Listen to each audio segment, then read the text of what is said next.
춘몽야담을 찾아주셔서 감사합니다. 구독과 좋아요, 알림 설정은 재미있는 이야기를 만드는 데 큰 힘이 됩니다. 그럼 이야기 바로 시작하겠습니다. 이것 봐라. 칠뜨기 이놈. 이 비단의 색이 멀쩡한 다른 것들과 다른 게 내 놈 눈에는 정녕 보이지 않는 게냐. 이게 어디 하루 이틀 된 얼룩이야? 당장 최상품과 분리해 놓지 못할까. 손님 눈은 속여도 내 눈은 못 속인다 하였다. 어물쩍 넘어가려 하다간 내 놈들 종아리가 남아나지 않을 것이다. 마당을 가로지르는 서리빨 같은 호령의 어깨를 움츠린 것은 비단 칠뜨기 놈 하나만이 아니었습니다. 마당을 쓸던 하인부터 짐을 나르던 인부까지 모두가 숨을 죽인 채 땅바닥만 내려다볼 뿐이었습니다. 목소리의 주인은 화월 상단의 안주인분이 마님. 20 남짓한 젊은 나이의 청상과부가 되었으나 웬만한 사내 대장부 여럿은 저리 가라 할 만큼의 강단으로 그 일대에서 가장 큰 상단을 호령하는 여장부였습니다. 마님. 소인이 보기에는 별반 차이가 없는 듯하온데 햇빛 아래서 보면 또 다를지도 모르지 않겠습니까? 내 놈의 눈은 장식으로 달고 다니느냐. 이쪽은 뽕잎을 먹인 누에고치로 짠 비단이고 저쪽은 상수리 잎을 먹인 것이니 본디 색감부터 미세하게 다르거늘. 그걸 구분 못하는 놈이 어찌 감히 창고를 드나들어. 저기 구석에서 짐이나 나르던 돌쇠 놈을 데려와도 너보다는 낫겠다. 그녀의 날카로운 지적에 칠뜨기는 입을 꼭 다물었습니다. 그때 마침 상단을 방문했던 다른 상단의 행수가 혀를 내두르며 일행에게 속삭였습니다. 쯧쯧 저리 고운 얼굴로 독사처럼 쏘아붙이니 저러니 무싼 애들이 군침을 흘리면서도 감히 다가서질 못하는 게지. 과연 죽은 서방님 없이도 화월 상단을 지킬 만하군. 그렇게 마당에 소란이 겨우 잦아들 무렵 육중한 대문이 거칠게 열리며 소란이 일었습니다. 비켜라. 이 상단의 주인 분이는 어디 있느냐? 어명을 받들라. 벼락 같은 고함과 함께 마당의 모든 소음이 거짓말처럼 멎었습니다. 용문이가 새겨진 칼을 옆에 차고 온몸에서 냉철한 기운을 뿜어내는 사내. 그는 바로 주상 전하를 최측근에서 모시는 내금이장이었습니다. 마당의 모든 이들이 그 섯을 퍼런 위세에 눌려 엎드렸고 짐을 나르던 돌쇠 역시 흙바닥에 이마를 박았습니다. 오직 분이 마님만이 꼿꼿한 자세로 그를 맞았습니다. 내금이장 날이 이 누추한 곳까지 어인 행차이십니까? 인연이 미처 버선발로 달려나오지 못하여 송구합니다. 과연 소문대로군. 아녀자 혼자 이끄는 상단이라 하여 허술할 줄 알았더니만 사내놈들 군기가 바짝 들어있어. 허나 여기서 할 얘기가 아니다. 가장 깊고 조용한 곳으로 안내하라. 내년에 귀 외에는 들을 자가 없어야 할 것이다. 내금이장의 말에 분이는 안색 하나 변하지 않고 그를 가장 깊숙한 안채로 모셨습니다. 겹겹의 문이 닫히고 두 사람만 남자 방 안에는 무거운 침묵이 흘렀습니다. 분이가 직접 차를 따르자 내금이장이 마침내 입을 열었습니다. 마시는 법도가 제법이군. 허나 한가롭게 차나 마시러 온 것이 아니다. 마님에게 내리는 주상 전하의 밀명이오. 말씀하시지요, 나리. 지난 전란 때에 명이 우리를 도운 것을 빌미로 과도한 보상금을 요구하며 조정에 숨통을 조이고 있어. 명나라 사신들은 연일 주지용님을 즐기며 국고를 거덜내고 있는데 정작 이 땅의 백성들은 굶주림에 자식을 내다 파는 실정이오. 전하께서 밤마다 눈물로 지새우신다. 가슴 아픈 이야기이오나? 나리. 어찌하여 그 이야기를 장사치인 인연에게 하시는지요? 국고가 비었기 때문이오. 하여 조정이 아닌 그대 상단의 이름으로 명나라의 물건을 팔아 자금을 마련해야겠소. 조정의 이름으로는 그들의 눈을 속일 수 없으니 말이오. 저희 화월 상단이 말입니까? 어찌하여 수많은 상단 중에 저희를. 그대의 죽은 지아비가 충신이었고 그대가 그 유지를 잘 받들고 있음을 전하께서 아신다. 또한 사내놈들은 이런 큰일 앞에서 이속을 차리거나 가니 자가 이를 그르치기 십상이지. 아녀자의 몸으로 이 큰 상단을 지켜온 그대의 강단과 지혜라면 능히 가능할 것이라 믿으셨다. 이는 한낱 장사가 아니라 나라의 명운을 건 전쟁이오. 내금이장은 품에서 작은 상자를 꺼내 탁자 위에 올렸습니다. 상자 안에는 손가락 굵기의 최상품 홍삼이 들어있었습니다. 전란의 화를 피한 전라도 왕실 직할 재배지의 최상품 인삼이요. 조정의 이름이 아닌 그대들의 이름으로 명나라 항저우의 거상에게 근당 150량 이상을 받아내시오. 이 돈은 썩은 양반놈들 배를 채우는데 쓰일 것이 아니오. 굶주리는 내 백성들의 구일미로 쓰일 것이라 전하께서 그리 말씀하셨소. 허나 만에 하나 일이 틀어지면 조정은 그대들을 모른다 할 것이오. 그대들은 그저 밀무역을 하려던 파렴치한 장사치가 되어 차명을 당하게 되겠지. 그러니 가장 믿을 수 있는 자와 동행하시오. 그대의 목숨을 맡길 수 있는 자로. 내금의장이 돌아간 후 분이는 차갑게 식은 방에 홀로 앉아 있었습니다. 나라의 운명과 상단의 명운 그리고 자신의 목숨이 걸린 위험천만한 일이었습니다. 그녀는 밤이 깊도록 잠 못 들고 뒤척이며 상단의 사내들을 하나하나 떠올렸습니다. 박행수는 샘은 밝지만 주색을 밝혀 입이 가볍고 김서방은 성실하나 가니 자가 큰일을 맡기기엔 부족하다. 그녀의 머릿속에 수많은 얼굴이 스쳐 지나갔지만 마음에 차는 이가 없었습니다. 그때 어둠 속에서 한 사내의 얼굴이 선명하게 떠올랐습니다. 무뚝뚝하고 말주변도 없고 아는 것이라곤 제 몸뚱이 하나 쓰는 것밖에 없는 미련한 놈. 허나 단 한 번도 그녀의 눈을 피하거나 거짓을 고한 적이 없는 사내. 돌쇠였습니다. 다음 날 분이는 돌쇠를 안채로 불렀습니다. 돌쇠야, 예, 마님. 부르셨습니까? 너는 나와 함께 배를 타고 명나라로 가야겠다. 돌쇠는 순간 제 귀를 의심했습니다. 쿵, 쿵, 쿵. 심장이 멋대로 뛰어올라 목구멍까지 차오르는 것 같았습니다. 마님. 소인이. 소인이 감히 그 먼 길을 마님과 단둘이. 아니, 마님을 모시고 가도 되는 것인지요? 상단에서 내가 사내로서 믿을 수 있는 이는 너 하나뿐이다. 너의 그 무식한 힘이라도 곁에 있어야 나도 마음이 편하다. 가서 채비를 하거라. 돌쇠는 터질 듯한 희열의 아랫도리가 뻐근해지는 것을 느끼며 방을 물러나왔습니다. 그는 오래전부터 분이 마님을 연모해 왔습니다. 밤이 되면 그는 마님이 기거하는 안채의 그림자를 밟으며 감히 상상할 수 없는 그녀의 비단 속살과 희고 고운 목덜미를 떠올리며 저 혼자 애를 태우곤 했습니다. 그런 하늘 같은 마님과 단둘이 배를 타고 먼 길을 떠나게 된 것입니다. 헛간으로 돌아온 돌쇠를 보고 칠뜨기가 비아냥거렸습니다. 어이 돌쇠, 아주 영상이라도 옳은 표정이네 그려. 무슨 좋은 일이라도 있냐? 마님께서 내 놈의 힘이 좋다며 칭찬이라도 해주시더냐? 마님을 모시고 먼 길을 가게 되었다. 뭐? 내 놈이 마님과 단둘이? 허! 이거 정말 똥개가 멍석을 무는 격이로구나. 너 마님 주무실 때 시중이라도 들게 될까봐 그리 좋으냐? 이놈 표정 관리 좀 해라. 침이라도 오르겠다. 칠뜨기는 끝까지 빈정거렸지만 돌쇠는 아무 대꾸도 하지 않았습니다. 그저 밤새도록 짐을 꾸리고 자신의 몽둥이를 매만지며 다짐하고 또 다짐했습니다. 이번 여정에서 반드시 마님을 제 목숨보다 더 귀하게 지켜내리라고. 며칠 후 인삼을 실은 배는 마침내 포구를 떠났습니다. 돌쇠는 뱃머리의 바위처럼 버티고 서서 혹여 마님이 불편할세라 주변을 경계했습니다. 갑판으로 나온 분이는 차가운 바닷바람에 옷깃을 여몄습니다. 바닷바람이 제법 차구나. 너는 춥지 않으냐? 소인은 괜찮습니다. 마님께서 아니 추우시도록. 제가 바람을 맞겠습니다. 돌쇠가 어쩔 줄 몰라 하며 분이의 앞을 가로막아 서자 분이는 그 무뚝뚝하고 우직한 모습에 저도 모르게 옅은 미소를 지었습니다. 그 미소에 돌쇠의 얼굴이 시뻘게 달아올랐습니다. 평온한 항해는 며칠간 이어졌습니다.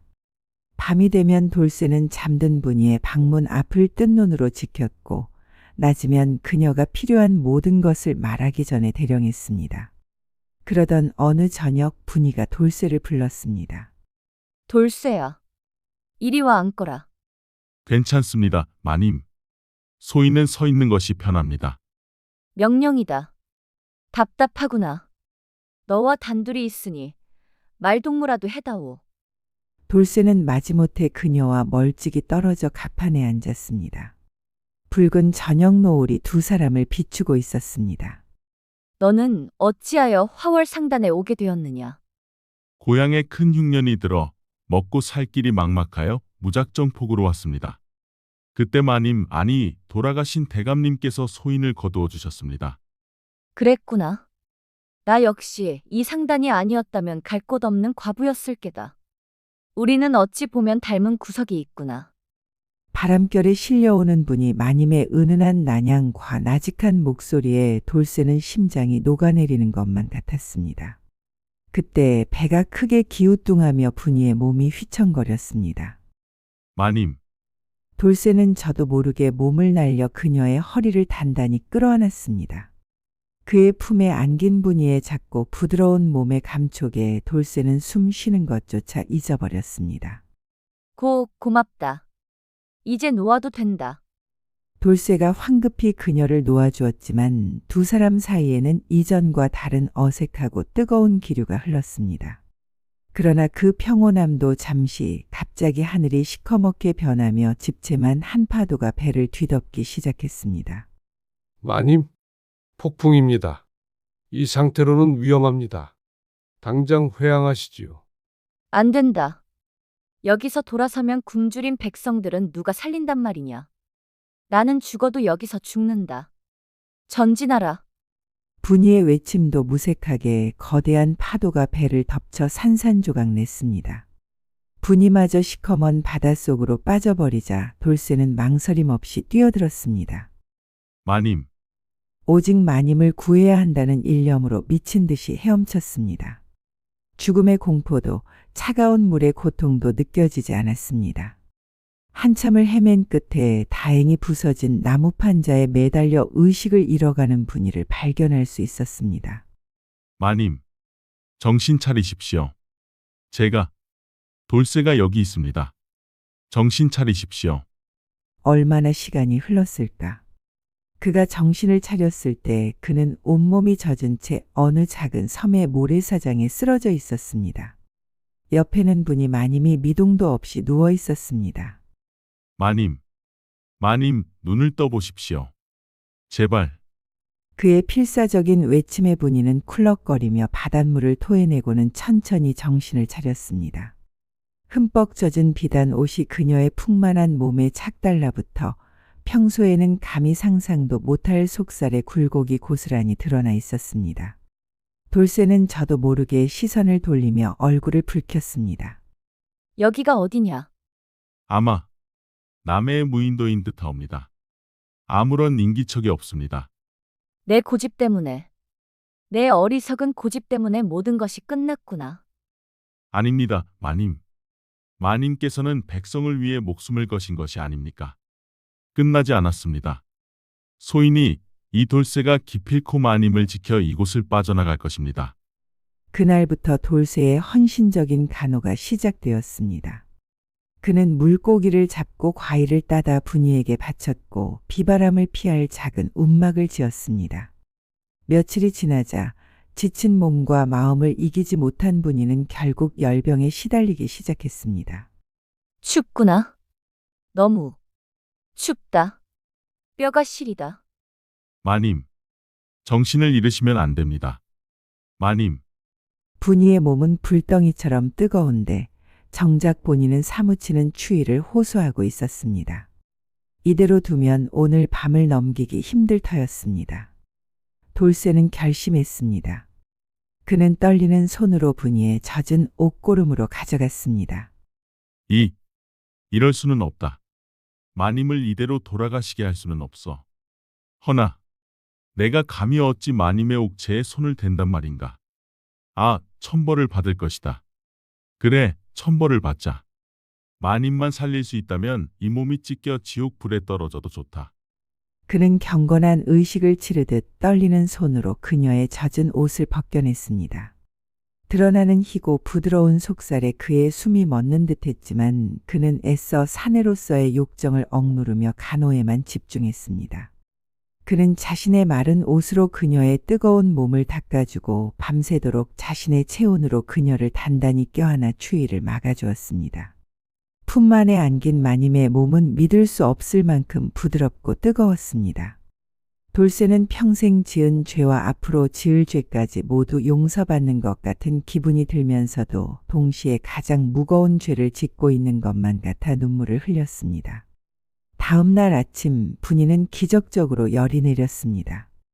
정신을 차린 그녀는 자신이 돌쇠의 맨가슴에 안겨 잠들었다는 사실을 깨닫고 경악했습니다. 내 이놈.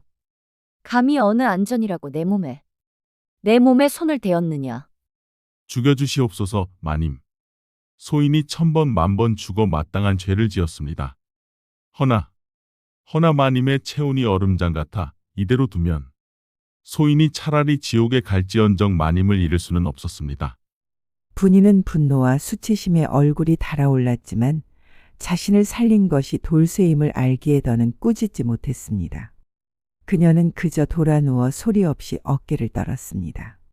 사내의 품에 안겨 목숨을 구원받은 것인지 아니면 더럽혀진 것인지 알 수 없는 혼란 속에서 두 사람 사이에는 더 이상 돌이킬 수 없는 어색하고 기묘한 침묵만이 무겁게 흘렀습니다. 섬에서의 시간은 흐르는 듯 멈춘 듯 더디고도 잔인하게 흘러갔습니다. 분이와 돌쇠 사이에는 보이지 않는 벽이 세워졌습니다. 그날 아침 이후 분이는 돌쇠와 말을 섞지 않았습니다. 심지어 눈길 한 번 주지 않았습니다. 그녀는 마치 세상에 홀로 남겨진 사람처럼 멍하니 수평선만 바라보거나 잠을 청할 뿐이었습니다. 돌쇠는 그런 그녀의 뒷모습을 보며 죄인처럼 숨을 죽였습니다. 그는 매일같이 절벽을 타고 낯선 숲을 헤매며 먹을 것을 구해왔습니다. 잘 익은 과일과 구하기 힘든 새알, 서툰 솜씨로 잡은 물고기를 구워 그녀가 잠든 사이에 머리맡에 조용히 두고 물러났습니다. 다음 날이면 음식은 사라져 있었지만 그녀의 입에서는 고맙다는 말 한마디 나오지 않았습니다. 그 침묵이 돌쇠의 심장을 칼로 저미는 듯 아팠지만 그는 그것이 자신이 받아야 할 당연한 벌이라 여겼습니다. 그래, 나는 죄인이다. 감히 하늘 같은 마님의 옥체에 손을 댄 천하의 상놈이다. 마님께서 이리 목숨을 부지하고 계신 것만으로도 내게는 과분한 용서다. 그는 밤마다 분이가 잠든 것을 확인하고 나서야 움막에서 멀리 떨어진 바위 뒤에 몸을 누였습니다. 하지만 그의 마음속은 늘 분이로 가득 차 있었습니다. 그날 밤 그녀를 품에 안았던 감촉, 불덩이 같던 그녀의 뜨거운 숨결, 그리고 그녀의 몸에서 나던 달콤한 향기. 죄스러운 기억은 밤마다 그의 피를 들끓게 만들었고 그럴 때마다 그는 차가운 바닷물에 뛰어들어 타오르는 욕망을 억지로 식혀야 했습니다. 분이 역시 마찬가지로 고통스러운 밤을 보내고 있었습니다. 그녀는 돌쇠를 증오해야 마땅하다고 스스로를 채찍질했습니다. 감히 주인의 몸에 손을 댄 짐승만도 못한 놈이라고. 그러나 그날 밤의 기억은 수치심과 함께 다른 감정을 불러일으켰습니다. 죽음의 문턱에서 자신을 끌어안았던 그의 품은 기억하고 싶지 않을 만큼 단단하고 따뜻했습니다.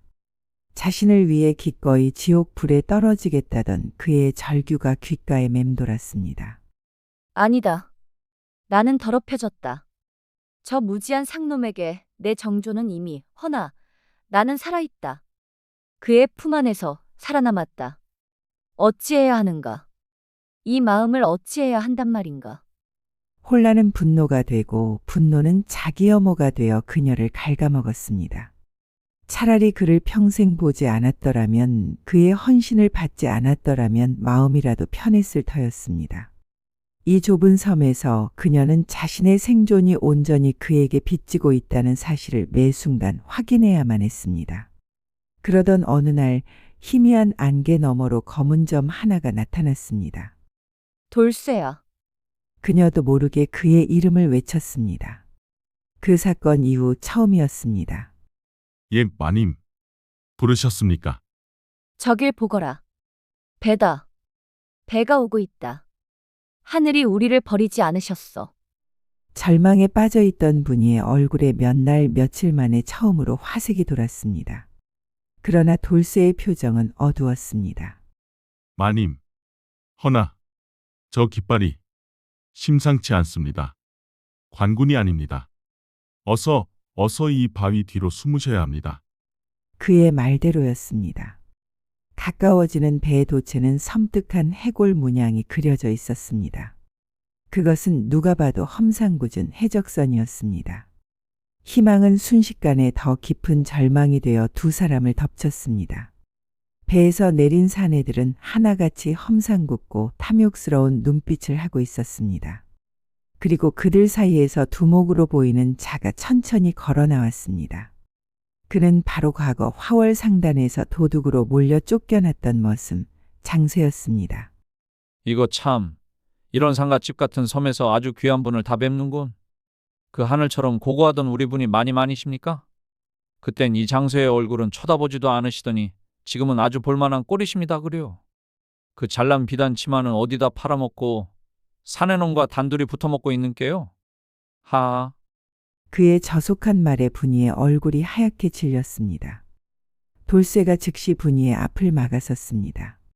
장세 형님, 이게 대체 어찌 된 일입니까? 어찌하여 이런 짓을? 형님, 이놈이 아직도 정신을 못 차렸구나. 내가 어쩌다 이 꼴이 되었는지 내 놈들은 잘 알지 않느냐. 나는 억울하게 도둑으로 몰려 흠신 두들겨 맞고 쫓겨났다. 그 추운 겨울밤에 병든 어미를 생각하며 피눈물을 흘릴 때 내년은 따뜻한 아랫목에서 발 뻗고 잘 잤겠지. 안 그런가 분이 마님. 장세의 표정이 살기로 가득 찼습니다. 그는 칼을 뽑아 분이의 목에 겨누었습니다. 이제야 묵은 빚을 갚을 수 있겠군. 내년에 그 하얀 목을 베어 내 한을 풀겠다. 아니지, 곱게 죽이는 건 너무 시시하지. 내 저놈들에게 오늘 큰 상을 내릴까 한다. 바로 내년에 그 뽀얀 살이다. 이 섬에서 내년에 그 고고한 몸뚱이가 우리 같은 뱃놈들 놀이개가 되는 것도 아주 재미있겠어. 각오해라. 장세의 말에 주변의 해적들이 침을 흘리며 음흉하게 웃었습니다. 분이는 공포에 질려 몸을 떨었습니다. 그때였습니다. 아닙니다. 형님, 잠시만 기다려 주십시오. 그때 형님께 누명을 씌운 것은 바로 접니다. 벼락 같은 고백에 섬 전체가 조용해졌습니다. 장세도 해적들도 그리고 분이마저도 충격에 휩싸여 돌쇠를 바라보았습니다. 돌쇠야, 내가 지금 무어라. 지금 뭐라 짓거렸느냐? 내 놈이 나를 모함했다고? 예, 형님. 제가 마님의 비단에 눈이 멀어 그리고 마님께서 장세 형님을 더 믿으시는 것 같아 질투심에 그런 짓을 저질렀습니다. 모든 것이 제 잘못입니다. 그러니 제발 마님만은 곱게 보내주십시오. 이 모든 죄는 저 혼자 지고 가겠습니다. 이 배은망덕한 개만도 못한 새끼가. 장세는 분노의 이성을 잃고 칼을 번쩍 들어 올렸습니다. 그러나 그의 칼이 돌쇠의 목에 닿기 직전 그는 동작을 멈추었습니다. 몇 해 전 자신의 늙은 어미가 약값도 없이 시름시름 앓을 때 돌쇠가 말없이 다가왔다며 전 2달치 품삯 전부를 손에 쥐어주었던 기억이 섬광처럼 뇌리를 스쳤기 때문입니다. 형님 어머님이 내 어머님입니다. 라며 무뚝뚝하게 말하던 그 얼굴이 돼. 더러운 놈. 내 놈의 목숨은 내 어미를 살린 값으로 남겨두마. 허나 그 거짓말로 마님을 지켰다 생각 마라. 이제 그 여인은 평생 너를 짐승 보듯 할 테니 그것이 내 놈에게 내리는 벌이다. 이 섬에서 나가는 물길을 아는 자는 나 외엔 없다. 여기서 내년에 고고한 마님과 평생 뒹굴며 살아보아라. 장세는 슬픔과 분노가 뒤섞인 표정을 한 채 해적들과 함께 배로 돌아갔습니다. 해적선이 멀어지자 분이는 주저앉아 돌쇠를 바라보았습니다. 그녀의 눈에는 경멸과 혐오 그리고 형용할 수 없는 배신감이 가득했습니다. 가까이 오지 마라. 차라리 저 해적의 칼에 죽는 것이 나았다. 내 놈의 더러운 손에 구원받고 내 놈의 추악한 거짓말에 또 목숨을 부지하느니. 내가 그런 짐승만도 못한 놈의 품에 안겨 목숨을 부지했단 말이냐. 흑. 그녀의 절규는 비수가 되어 돌쇠의 심장에 박혔습니다. 그는 차마 고개를 들지 못하고 엎드린 채 뜨거운 눈물을 모래사장 속으로 삼켰습니다. 한편 육지로 돌아온 장세는 착잡한 마음에 주막에서 사흘 밤낮으로 술을 퍼마셨습니다. 돌쇠에 대한 배신감과 자신의 비참한 처지에 대한 분노가 뒤섞여 속이 들끓었습니다. 그때 옆자리에서 떠드는 상인들의 이야기가 그의 귀에 박혔습니다. 들었나? 화월 상담분이 마님이 나라에 밀명을 받고 명나라로 가다 배가 뒤집혔다지 뭐야. 아주 충신 집안이야. 그것뿐인 줄 아나? 마님 없는 사이에 그 칠뜨기라는 모자란 놈이 상담 물건을 빼돌려 팔려다 잡혔는데 글쎄 그놈을 문초하니 예전에 그 장세란 불쌍한 머슴놈 쫓겨난 것도 전부 제놈 짓이었다고 실토했다더군. 아주 질이 나쁜 놈이야. 지금쯤 의금부에서 뼈도 못 추리고 있을 걸세. 그 말을 듣는 순간 장세의 손에 들려있던 술잔이 바닥에 떨어져 박살났습니다. 머릿속이 차갑게 식으며 모든 조각이 맞춰졌습니다. 돌쇠 그놈 마님이 장세 형님을 더 믿으시는 것 같아 질투심에 라고 했던 그 어설픈 거짓말. 모든 것이 분이 마님을 지키기 위한 행동이었던 것입니다. 자신을 향한 분노를 이용해 마님에게 향할지도 모르는 해코지를 막아내려 했던 것. 돌쇠 이 미련하고 멍청한 놈아. 이 형님이 내 놈의 깊은 속도 모르고. 그는 주모에게 돈주머니를 통째로 던지고 밖으로 뛰쳐나갔습니다. 모두 배에 타라. 돛을 올려라. 다시 그 빌어먹을 섬으로 간다. 당장. 며칠 후 죽음만을 기다리던 분이와 돌쇠 앞에 장세의 배가 다시 나타났습니다. 돌쇠, 이 미련하고 멍청한 놈아. 왜 그런 엄청난 거짓말을 했느냐? 이 형님이 그리도 못 믿어왔더냐? 이놈아. 그는 울부짖고 있었습니다. 장세는 돌쇠의 멱살을 잡은 채 무릎을 꿇었습니다. 그리고 고개를 돌려 분이를 향해 외쳤습니다. 마님, 제가 죽을 죄를 지었습니다. 이놈은 이 돌쇠는 마님을 지키기 위해 제 이름도 명예도 목숨까지도 기꺼이 버린 것입니다. 그런 충신을 몰라보고 제 분노에 눈이 멀어 이놈의 가슴에 대못을 박았습니다. 저를 매우 치십시오. 모든 진실이 밝혀지는 순간 분이는 숨을 쉴 수가 없었습니다. 그녀의 시선이 천천히 돌쇠에게로 향했습니다. 며칠 사이에 헬쑥해진 얼굴, 죄인처럼 움츠러든 어깨에 그럼에도 불구하고 자신의 안위를 살피는 그 눈빛. 그가 자신을 위해 무슨 짓을 했는지, 어떤 마음으로 그 모진 말을 견뎌냈는지 깨닫게 되자 그녀의 눈에서 뜨거운 눈물이 뺨을 타고 흘러내렸습니다. 그녀는 비틀거리며 돌쇠에게 다가가 그의 얼굴을 어루만졌습니다. 그리고 처음으로 그의 상처투성이 손을 맞잡아 일으켜 주었습니다. 일어나거라, 돌쇠야.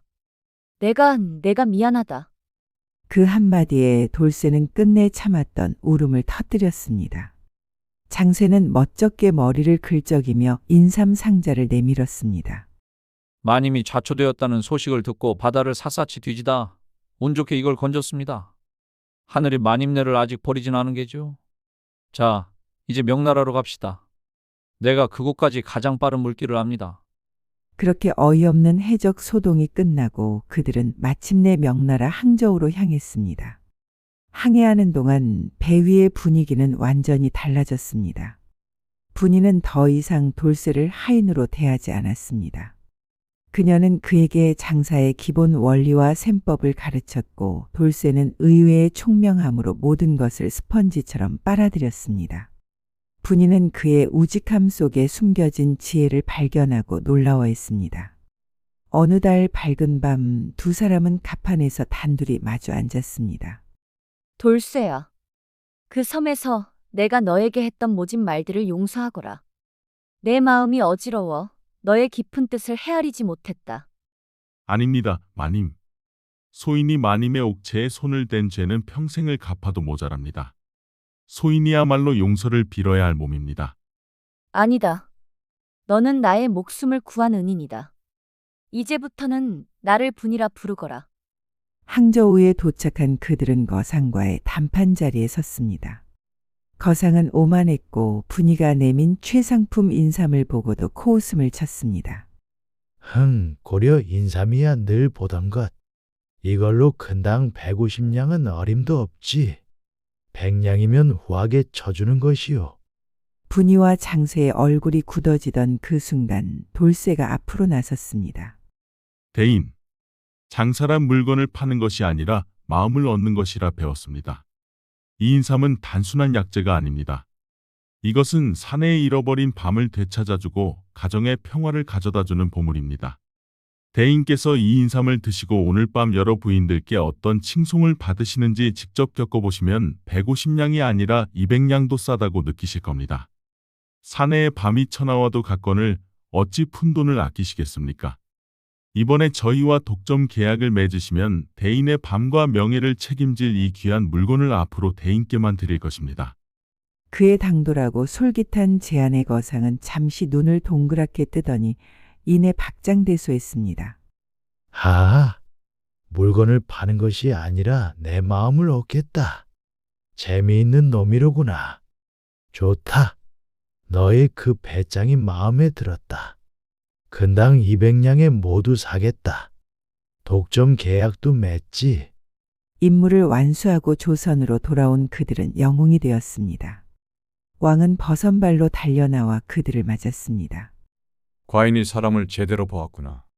분이 마님의 충심과 장세의 의리 그리고 돌쇠의 지혜와 희생이 이 위태롭던 나라를 구했다.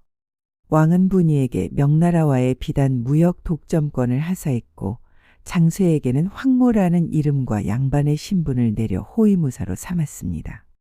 그리고 돌쇠에게는 너의 우직함 속에는 나라를 구할 지혜가 있었고 너의 천한 신분 속에는 세상을 품을 충심이 있었다. 너에게도 양반의 신분과 이복이라는 이름을 하사하노라. 복을 가져온 사내라는 뜻이다. 그 후 화월 상단은 조선 최고의 상단이 되었습니다. 그리고 마침내 상단의 안주인 분이와 양반 이복이 된 돌쇠는 만인의 축복 속에서 성대한 혼례를 올렸습니다. 과거 마님의 몸을 닦아주며 애태우던 머슴은 이제 당당히 그녀의 지아비가 되어 밤새도록 그녀의 몸을 품을 수 있게 된 것입니다. 첫날 밤 붉은 비단 금침 위에서 이복이 조심스럽게 분이의 옷고름을 풀며 물었습니다. 부인, 아직도 꿈만 같습니다. 이 돌쇠가, 아니 이 미천한 놈이 감히 부인의 서방이 되다니요. 혹 그 섬에서의 일이 마음에 걸리시진 않으시는지요? 그대는 더 이상 돌쇠가 아니요. 이 나라를 구한 이복나리이며 나의 지아비입니다. 그리고 그 섬에서 나를 안아주었던 그 품이 아니었다면 오늘의 우리도 없었을 것입니다. 그러니 서방님. 그녀는 수줍게 웃으며 그의 품에 안겼습니다. 그 품으로 이제 평생을 안아주세요. 이복은 벅차오르는 가슴으로 그녀를 끌어안았습니다. 머나먼 길을 돌아 수많은 오해와 역경을 넘어 두 사람은 마침내 하나가 되었습니다. 그들의 곁에는 의로운 호위무사 황무가 든든히 지키고 서 있었습니다. 그 후로 이복과 분이는 아들, 딸을 낳고 백년해로 하며 화월 상단을 조선 팔도에서 으뜸가는 상단으로 키워냈다고 합니다. 하여 후세 사람들은 이들의 기이하고도 아름다운 이야기를 하며 이리 말하곤 했습니다. 사람의 귀하고 처남은 그 태생이나 신분에 있는 것이 아니라 그 마음의 깊이와 행동의 무게에 달린 것이라고.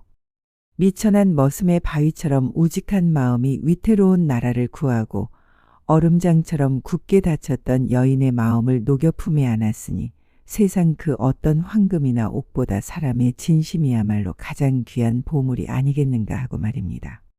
옷차림이나 직위로 사람을 판단하는 어리석은 자는 눈앞의 돌멩이만 보지만 그 마음을 꿰뚫어 보는 지혜로운 자는 돌멩이 안에 숨겨진 찬란한 옥을 발견하는 법이라고 말입니다.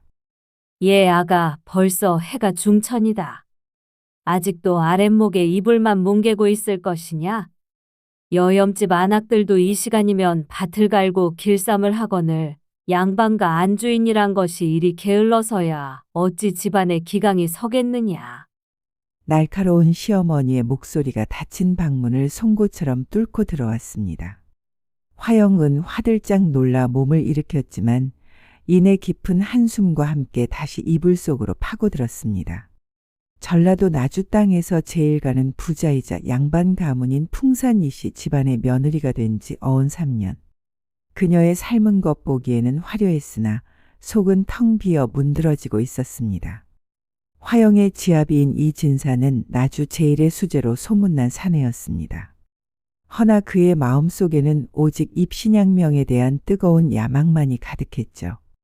그는 혼례 첫날 밤에도 화영의 옷고름을 풀기는커녕 붓과 벼루를 찾으며 이리 말했을 뿐입니다. 부인, 내 그대를 아내로 맞은 것은 가문의 대를 잇고 내조를 받기 위함이요. 허나 지금 내게는 나라의 동량이 되기 위한 학문이 더 급하니 부디 경거망동하여 내 공부를 방해하는 일이 없도록 하시오. 여인의 미색에 빠져 대업을 그르치는 것은 사내의 가장 큰 수치이니 말이오. 그 말과 함께 그는 곧장 별채인 사랑채로 건너가 그 후로 3년간 단 한 번도 화영의 방에 제대로 발을 들인 적이 없었습니다. 낮에는 글을 읽고 밤에는 시를 읊으며 오직 과거 급제만을 꿈꾸는 지아비에게 젊고 아름다운 아내는 그저 집안의 장식품과도 같은 존재였죠. 그런 지아비를 대신해 화영을 옥죄는 것은 바로 시어머니 최씨 부인이었습니다. 아가, 여인이란 무엇이더냐? 그저 좋은 밭이 되어 지아비의 귀한 씨를 받아 튼실한 아들 하나 낳아주는 것이 여인의 가장 큰 소임이다. 헌데 너는 시집 온 지 3년이 지나도록 어찌하여 이리 배가 감감무소식이냐? 밭이 이리 메마르고 차가우니 농부가 어찌 쟁기를 들고 밭을 갈 마음이 생기겠느냐? 화영은 억울했지만 아무 대꾸도 할 수 없었습니다. 쟁기질 한번 받아보지 못한 밭이 어찌 열매를 맺을 수 있단 말입니까? 그녀의 텅 빈 방, 텅 빈 몸, 그리고 텅 빈 마음은 날이 갈수록 황폐해져 갔습니다. 그러던 어느 여름날이었습니다. 그날따라 유난히 후텁지근한 날씨에 화영은 돛돌에 앉아 마당을 무심히 바라보고 있었습니다. 그때 마당 한편에서 장작을 패고 있는 한 사내의 모습이 그녀의 눈에 들어왔습니다. 그는 얼마 전 집안에 새로 들어온 머슴이었습니다. 저 사내는? 화영은 저도 모르게 숨을 멈췄습니다. 장작을 패는 사내의 얼굴이 놀랍게도 사랑채에 틀어박혀 사는 자신의 지압이 이 진사와 소름 끼치도록 똑같이 생겼기 때문입니다. 똑같은 이목구비, 똑같은 콧날, 심지어 굳게 담은 인매까지. 다른 점이 있다면 지아비의 얼굴에는 늘 창백한 냉기가 서려 있는 반면 저 사내의 얼굴은 햇볕에 검게 그을려 건강한 기운이 넘쳐 흘렀고 땀 흘리는 모습에서는 흙냄새와 함께 사내의 땀내가 물씬 풍겨왔습니다. 마님, 뭘 그리 보시옵니까? 저놈은 얼마 전에 들어온 먹새라는 머슴이옵니다. 희만하는 장사라 장정 서너시 할 일을 저놈 혼자 다 한다지요.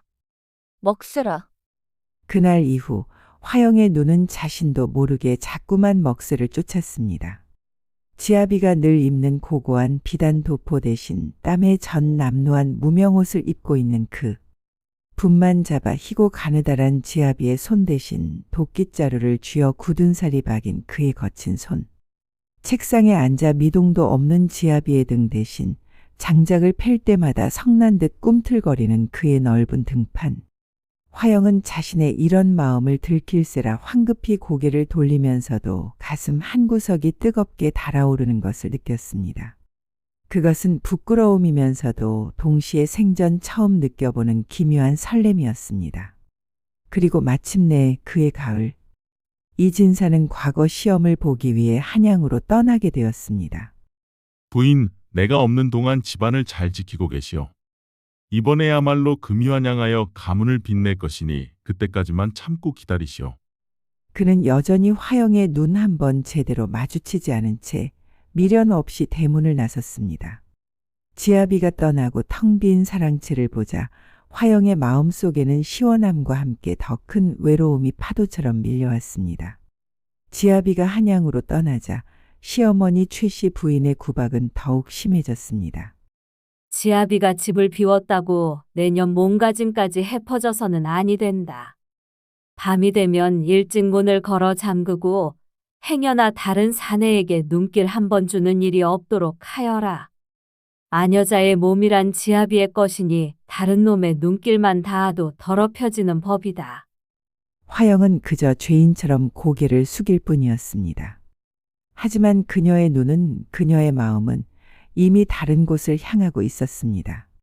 낮이면 마당에서 땀 흘려 일하는 먹새의 모습을 몰래 훔쳐보는 것이 그녀의 유일한 낙이 되었습니다. 먹새는 말이 없고 무뚝뚝했지만 우직하게 제 할 일을 다했습니다. 그가 무거운 쌀과 마니를 번쩍 들어 올릴 때마다 그의 팔뚝에 굵은 힘줄이 뱀처럼 꿈틀거렸습니다. 화영은 그 모습을 볼 때마다 저도 모르게 아랫입술을 깨물었습니다. 지아비에게서는 단 한 번도 느껴보지 못했던 날 것 그대로의 산의 냄새와 뜨거운 기운이 그녀의 텅 빈 몸과 마음을 뒤흔들었습니다. 어느 날 화영이 툇마루에서 바느질을 하다 그만 바늘을 떨어뜨렸습니다. 그녀가 허리를 숙이려던 찰나 마침 마당을 쓸던 먹새가 쏜살같이 달려와 바늘을 주어 그녀 앞에 내밀었습니다. 마님, 여기 있사옵니다. 너무나 가까운 거리에서 마주한 그의 얼굴. 땀으로 젖은 그의 얼굴은 정말이지 지아비와 똑같이 생겼습니다. 하지만 그의 눈빛은 달랐습니다. 지아비의 눈이 차가운 얼음 같다면 먹새의 눈은 이글거리는 숯불과도 같았습니다. 그 뜨거운 눈빛이 자신을 훑어내리는 것을 느낀 순간 화영은 온몸의 피가 거꾸로 솟는 듯한 아찔함을 느꼈습니다. 고맙다. 물러가거라. 화영은 황급히 바늘을 받아 들고 방으로 들어왔지만 그녀의 심장은 미친 듯이 뛰고 있었습니다. 그날 이후 그녀는 밤마다 잠을 이루지 못했습니다. 눈을 감으면 지아비와 똑같이 생긴 먹새의 얼굴이 떠올랐고 그의 뜨거운 눈빛과 거친 숨결이 느껴지는 듯했습니다. 그녀의 몸은 밤마다 뜨겁게 달아올랐고 텅 빈 이불 속에서 외로움과 욕망에 몸부림쳐야 했습니다. 아니다. 나는 양반가의 며느리다. 어찌 저런 천한 머슴놈을 보고 마음이 동한단 말인가. 이것은 죄악이다. 그녀는 스스로를 채찍질했지만 한번 타오르기 시작한 욕망의 불길은 쉬 꺼지지 않았습니다. 그리고 마침내 운명의 밤이 찾아왔습니다. 그날은 유난히 비가 많이 내리는 밤이었습니다. 천둥 번개가 내리치고 거센 비바람이 문풍지를 사납게 흔들었습니다. 시어머니는 일찍 잠자리에 들었고 집안의 모든 하인들 또한 깊은 잠에 빠져 있었습니다. 화영은 그날따라 유난히 외로움을 견디기 힘들었습니다. 그녀는 얇은 속저고리 차림으로 이불 속에 누워 빗소리를 들으며 지아비 생각을 했습니다.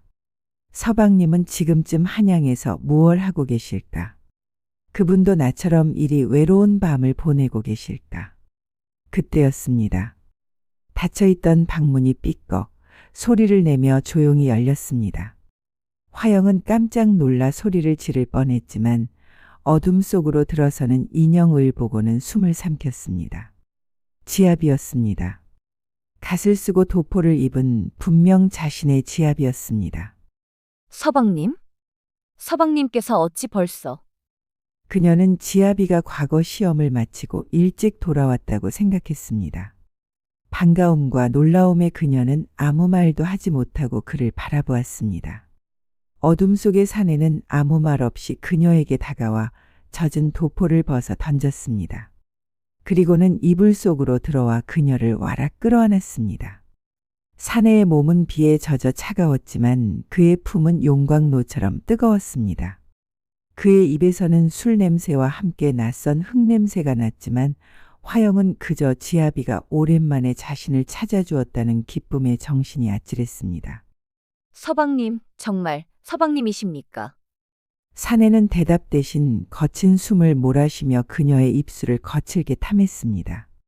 3년 만에 처음 느껴보는 사내의 입맞춤. 그것은 책에서 읽었던 낭만적인 입맞춤과는 거리가 멀었습니다. 거칠고 서툴고 마치 굶주린 짐승과도 같았습니다. 하지만 그 서툰 열정 속에서 화영은 생전 처음 느껴보는 강력한 쾌감에 휩싸였습니다. 그의 손이 그녀의 얇은 속저고리를 거칠게 움켜쥐고 그녀의 봉긋한 젖무덤을 탐하기 시작했습니다.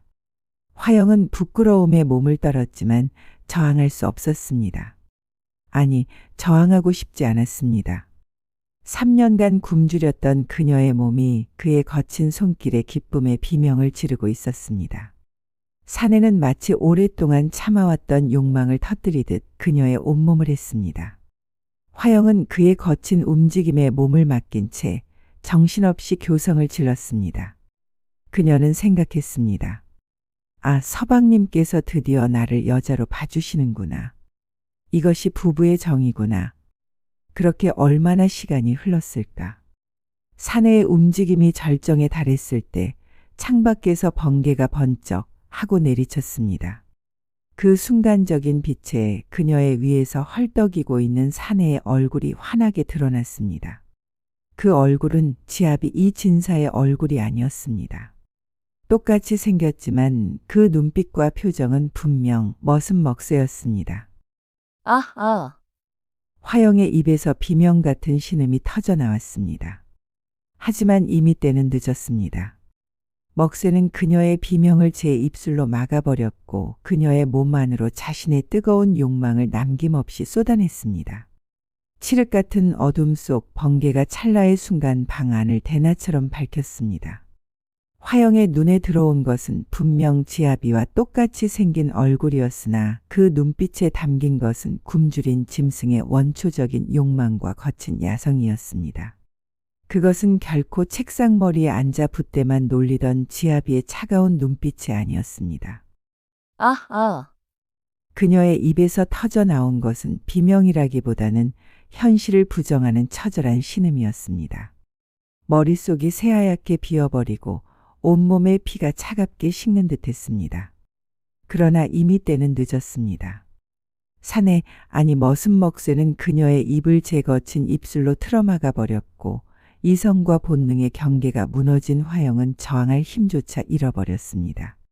밤새도록 몰아친 폭풍우처럼 먹새는 3년간 굶주렸던 화영의 몸을 남김없이 탐했습니다. 화영의 머릿속은 산산조각이 났습니다. 이것은 죄악이었습니다.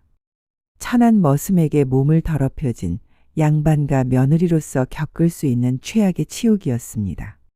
하지만 동시에 미친 듯이 부끄러우면서도 그녀의 몸은 지아비에게서는 단 한 번도 느껴보지 못했던 거칠고 뜨거운 쾌락의 파도의 속수무책으로 휩쓸리고 있었습니다.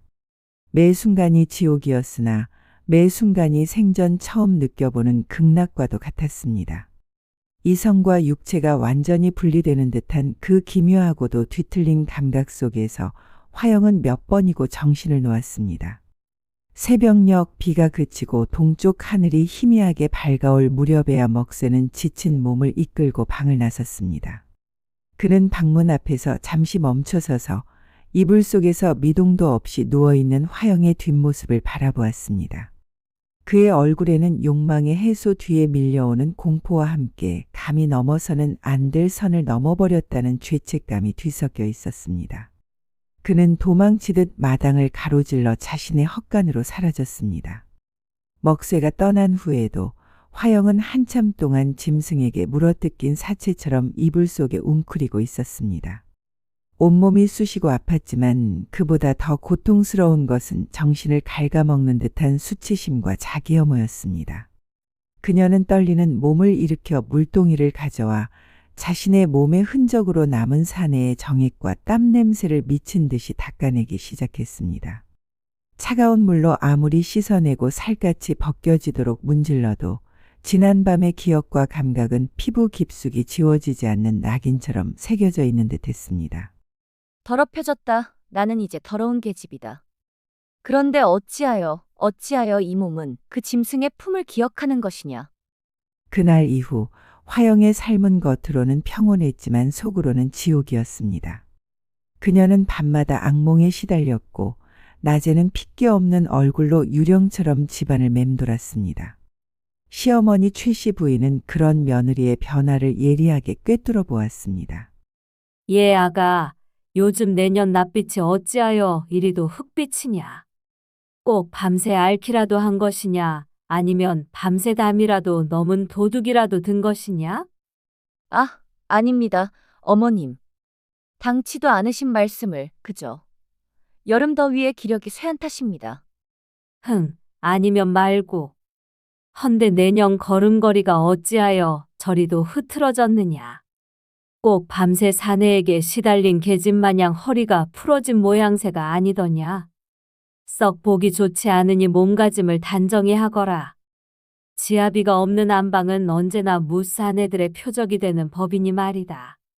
시어머니의 날카로운 말 한마디 한마디가 비수가 되어 화영의 가슴에 박혔습니다.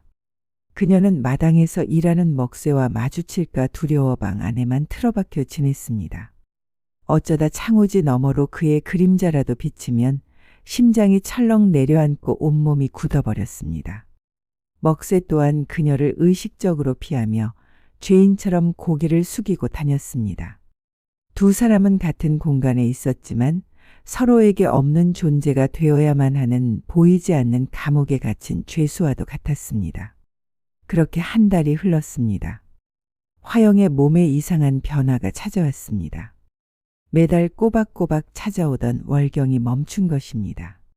그 사실을 깨달은 순간 화영의 세상이 무너져 내리는 듯했습니다. 설마 아닐 것이다. 아닐 것이야.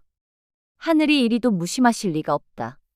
하지만 불안감은 날이 갈수록 커져갔고 아침마다 속이 메스꺼리는 증상까지 나타났습니다. 그녀는 밤마다 배를 부여잡고 공포에 떨어야 했습니다. 천한 머슴의 씨앗이 그 치욕스러운 밤의 증거가 자신의 뱃속에서 자라고 있을지도 모른다는 생각은 그녀를 산채로 미치게 만들었습니다.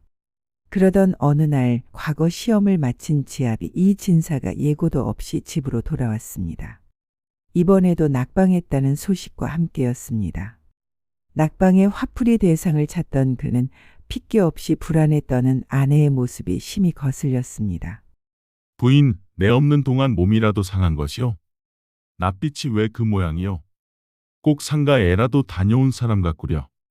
집안의 우환이라도 들었소. 그날 밤 이진사는 3년 만에 처음으로 화영의 방문을 열었습니다. 낙방의 울분과 사내로서의 체면 때문이었는지 그는 작정한 듯 화영에게 다가왔습니다. 오늘은 그대와 내가 부부의 연을 맺은 지 3년이 되는 날이오. 그동안 내가 학문에만 몰두하여 부인의 방을 소홀히 하였으니 오늘 밤에는 지아비로서의 도리를 다해야겠소. 어서 이리 와 누우시오. 화영은 공포에 질려 뒷걸음질 쳤습니다. 서방님, 하오나. 소첩의 몸이 며칠 전부터 좋지 않아. 다음 기회로. 내 어미 말이 맞았구나. 내년에 몸이 차갑기 그지없으니 사내를 밀어내는 것이로구나. 지아비의 명을 거역하는 아내가 세상 천지에 어디 있단 말이냐. 이리 와 내 명을 받들라. 그는 강제로 화영의 옷고름을 풀고 그녀를 눕혔습니다. 지아비의 손길은 차가웠고 그의 몸에서는 먹새에게서 났던 뜨거운 땀 냄새 대신 차갑고 건조한 먹물 냄새만 났습니다. 그의 움직임은 서툴고 오직 자신의 의무를 다하려는 듯 기계적이었으며 그 어떤 애정도 담겨 있지 않았습니다. 화영의 몸은 얼음처럼 굳어버렸습니다. 그녀의 머릿속에는 한 달 전 그 비 오는 밤의 기억이 생생하게 되살아났습니다. 먹새에 거칠었던 숨결, 그녀를 터질 듯이 안았던 강한 팔, 그리고 그녀를 절정으로 이끌었던 뜨거운 열기. 지아비의 서툰 손길은 오히려 그날 밤의 기억을 더욱 선명하게 만들 뿐이었습니다. 이럴 수가. 내년의 몸은 정말로 돌덩이로구나. 어찌하여 이리도 반응이 없단 말이냐. 꼭 죽은 나무 토막을 안고 있는 것 같구나. 자신의 무능을 아내의 탓으로 돌리던 그는 그녀의 몸에서 느껴지는 미약한 저항과 차가운 반응에 자존심이 상해 더욱 거칠게 그녀를 다루었습니다. 화영은 고통과 수치심에 그저 눈을 감고 소리 없이 눈물을 흘릴 뿐이었습니다. 마침내 모든 것이 끝났을 때 이 진사는 경멸의 눈빛으로 그녀를 내려다보며 말했습니다. 내 어미 말이 하나도 틀린 것이 없었다. 내년에 밭은 씨앗을 심을 수조차 없는 척박한 돌밭이요. 몸은 생기 없는 얼음장이로구나. 꼴도 보기 싫으니 다시는 내 앞에 그 차가운 몸뚱이를 드러내지 말거라. 그는 분노에 차 옷을 챙겨 입고는 그대로 방을 나가버렸습니다. 텅 빈 방에 홀로 남겨진 화영은 찢어질 듯한 마음을 부여잡고 오열했습니다. 그녀의 비밀은 아직 지켜졌지만 그녀의 운명은 이제 돌이킬 수 없는 나락으로 떨어지고 있었습니다. 그날 밤 이후 이 진사의 마음속에는 아내 화영에 대한 경멸감과 함께 뒤틀린 정복욕이 독버섯처럼 자라나기 시작했습니다. 학문에만 정진해온 자신의 고고한 자존심이 아내의 차가운 몸뚱이 앞에서 산산조각이 났다는 사실을 그는 견딜 수가 없었습니다. 낙방의 수치심과 사내로서의 굴욕감이 뒤섞여 그의 이성은 차갑게 마비되어 갔습니다. 화영은 돌덩이다. 허나 사내대장부가 어찌 돌덩이 하나를 굴복시키지 못한단 말인가. 밭이 척박하면 쟁기를 더 깊이 박아 갈아엎어야 하는 법. 오늘 밤에야말로 전연의 몸에서 소리가 터져 나오게 만들고야 말겠다. 그리하여 내가 지아비임을, 이 집안의 주인임을 똑똑히 증명해 보이리라. 그의 생각은 더 이상 부부의 화합이 아닌 일방적인 정복과 굴복에 대한 집착으로 변해 있었습니다. 그의 어머니 최씨 부인 또한 그런 아들의 마음을 부추겼습니다. 그래, 내가 사내대장부가 아니더냐. 계집이란 본디 사내의 뜨거운 맛을 보아야 비로소 순종하는 법이다. 오늘 밤엔 술이라도 한 잔 걸치고 들어가 내 놈의 양기가 얼마나 대단한지 똑똑히 보여주거라. 울며불며 매달릴 때까지 아주 혼을 내주거라. 어머니의 부추김에 더욱 기세가 오른 이 진사는 그날 밤 독한 술을 몇 잔 걸치고 다시 화영의 안채로 향할 준비를 하고 있었습니다. 한편 헛간에 머무는 머슴먹새 또한 지옥 같은 나날을 보내고 있었습니다. 그날 밤의 일은 그의 단순한 머릿속을 송두리째 뒤흔들어 놓았습니다. 그는 자신이 천벌을 받을 죄를 지었다는 것을 알았지만 동시에 양반 마님의 희고 부드러운 살결과 달콤한 향내 그리고 제멋대로 흔들리던 풍만한 몸뚱이의 감촉을 잊을 수가 없었습니다. 그것은 그가 평생 맛본 적 없는 지옥의 유황불처럼 뜨겁고 달콤한 쾌락이었습니다. 그는 낮이면 죄책감에 화영의 눈을 피했지만 밤이 되면 주체할 수 없는 욕정에 사로잡혀 그녀의 방문 앞을 서성거렸습니다. 그는 화영이 창백한 얼굴로 지내는 것이 자신을 그리워하기 때문이라는 어리석고 위험한 착각에 빠져들기 시작했습니다. 마님도 그날 밤이 좋았던 게 틀림없어. 그러니 저리 앓고 계신 게지. 서방님은 어차피 저 차가운 글자만 아는 허수아비가 아닌가. 마님의 그 몸을 만족시켜줄 사내는 나뿐이다. 오늘 밤 다시 한번 마님을 찾아가야겠다. 마님도 나를 기다리고 계실 게야. 그렇게 같은 시각 뒤틀린 정복욕에 사로잡힌 지아비와 섣부른 욕정에 눈이 먼머슴 두 명의 사내가 각기 다른 마음을 품고 화영의 방으로 향하고 있었습니다. 그 시각 화영은 뱃속의 아이에 대한 공포와 갈수록 심해지는 입덧으로 초주검이 되어 방 안에 누워 있었습니다. 그녀는 앞으로 닥쳐올 파국을 예감하며 차라리 이대로 죽는 것이 낫겠다고 생각하고 있었습니다. 그때였습니다. 닫혀있던 방문이 소리 없이 살짝 열리더니 익숙한 그림자가 방 안으로 스며들었습니다. 먹새였습니다. 화영은 비명을 지를 힘조차 없이 공포에 질린 눈으로 그를 바라보았습니다. 네 이놈. 여기가 어디라고 또다시. 당장 나가거라. 마님, 그날 밤이 소인의 머릿속에서 떠나질 않사옵니다. 마님께서도 저를 기다리신 것이 아니었습니까? 마님의 그 뜨거운 몸을 다시 한 번만. 먹새가 굶주린 짐승처럼 그녀에게 다가와 이불을 걷어내고 그녀의 팔을 붙잡았습니다. 화영이 필사적으로 저항하며 그를 밀어내던 바로 그 순간이었습니다. 쾅! 방문이 거칠게 열어젖혀지며 술에 취해 얼굴이 시뻘개진 이 진사가 방 안으로 들어섰습니다. 그의 눈에 들어온 것은 자신의 아내가 얇은 속옷 차림으로 자신과 똑같이 생긴 머슴놈과 이불 위에서 뒤엉켜 있는 광경이었습니다. 이 요망하고 더러운 것들이. 이 진사의 눈은 순식간에 핏발이 섰습니다. 질투나 분노를 넘어선 자신의 존재 자체를 부정당한 듯한 원초적인 사리가 그의 이성을 완전히 마비시켰습니다. 자신이 돌덩이라며 정복하지 못했던 아내의 몸이 자신과 똑같이 생긴 천한 머슴놈 아래에서 흐트러져 있다는 사실은 그의 남은 자존심을 산산조각 내기에 충분했습니다. 내 이놈. 감히 주인의 것을 훔치고도 모자라 내 얼굴을 하고서 내 여자를 탐해. 그는 이성을 잃고 먹쇠에게 달려들어 주먹을 휘둘렀습니다. 먹쇠 또한 당황하여 맞서 싸우기 시작했습니다. 순식간에 방 안은 두 사내의 거친 숨소리와 살이 부딪히는 소리 그리고 기물이 부서지는 소리로 아수라장이 되었습니다. 이 소란에 놀란 시어머니와 하인들이 횃불을 들고 안채로 몰려왔습니다.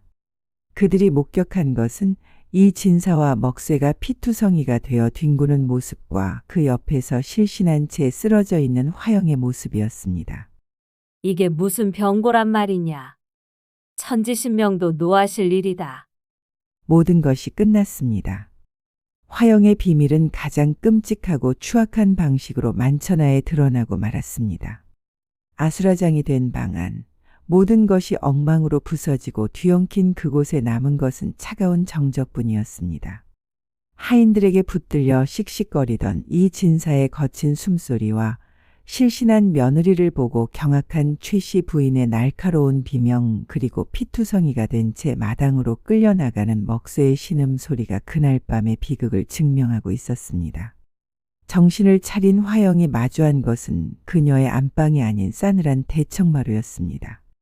그녀는 죄인처럼 차가운 마룻바닥에 무릎 꿇려 있었고 그 앞에는 분노와 경멸로 가득 찬 지압이 이 진사와 시어머니 최씨 부인이 서 있었습니다. 저 요망한 년의 주둥이를 열어라. 내년에 뱃속에 든 것이 감히 어느 놈의 씨앗인지 실토하지 못할까. 주인의 것을 훔친 것도 모자라 주인의 얼굴을 한 천한 머슴놈과 붙어먹으며 이 집안을 통째로 능멸해. 화영은 아무 말도 하지 않았습니다. 아니, 할 수가 없었습니다. 모든 변명은 이제 의미가 없었으며 그녀에게 남은 것은 오직 가문의 명예를 더럽힌 죄인이라는 낙인뿐이었습니다. 내 어미의 말이 맞았구나. 내년은 그저 몸이 차가운 성녀인 줄 알았더니 안에서는 이리도 뜨겁게 달아올라 외간놈을 품는 계집이었구나. 내 얼굴을 한 그 짐승놈의 씨앗을 뱃속에 품고 감히 내 앞에서 지엄이 행세를 하려 했더냐. 그의 목소리에는 아내에 대한 배신감보다 자신의 남성성이 천한 머슴 놈에게 처참히 패배했다는 굴욕감이 더 크게 느껴졌습니다. 그는 붓을 들어 즉석에서 화영을 내치는 글, 즉 소박장을 써내려갔습니다. 그날 먹쇠의 운명도 결정되었습니다. 박씨 가문은 가문의 치부를 덮기 위해 그를 관아에 고발하는 대신 쥐도 새도 모르게 가장 먼 남쪽 섬의 소금밭 노예로 팔아버렸습니다. 다시는 무트로 돌아와 그날 밤에 이를 입에 담지 못하게 하려는 것이었죠.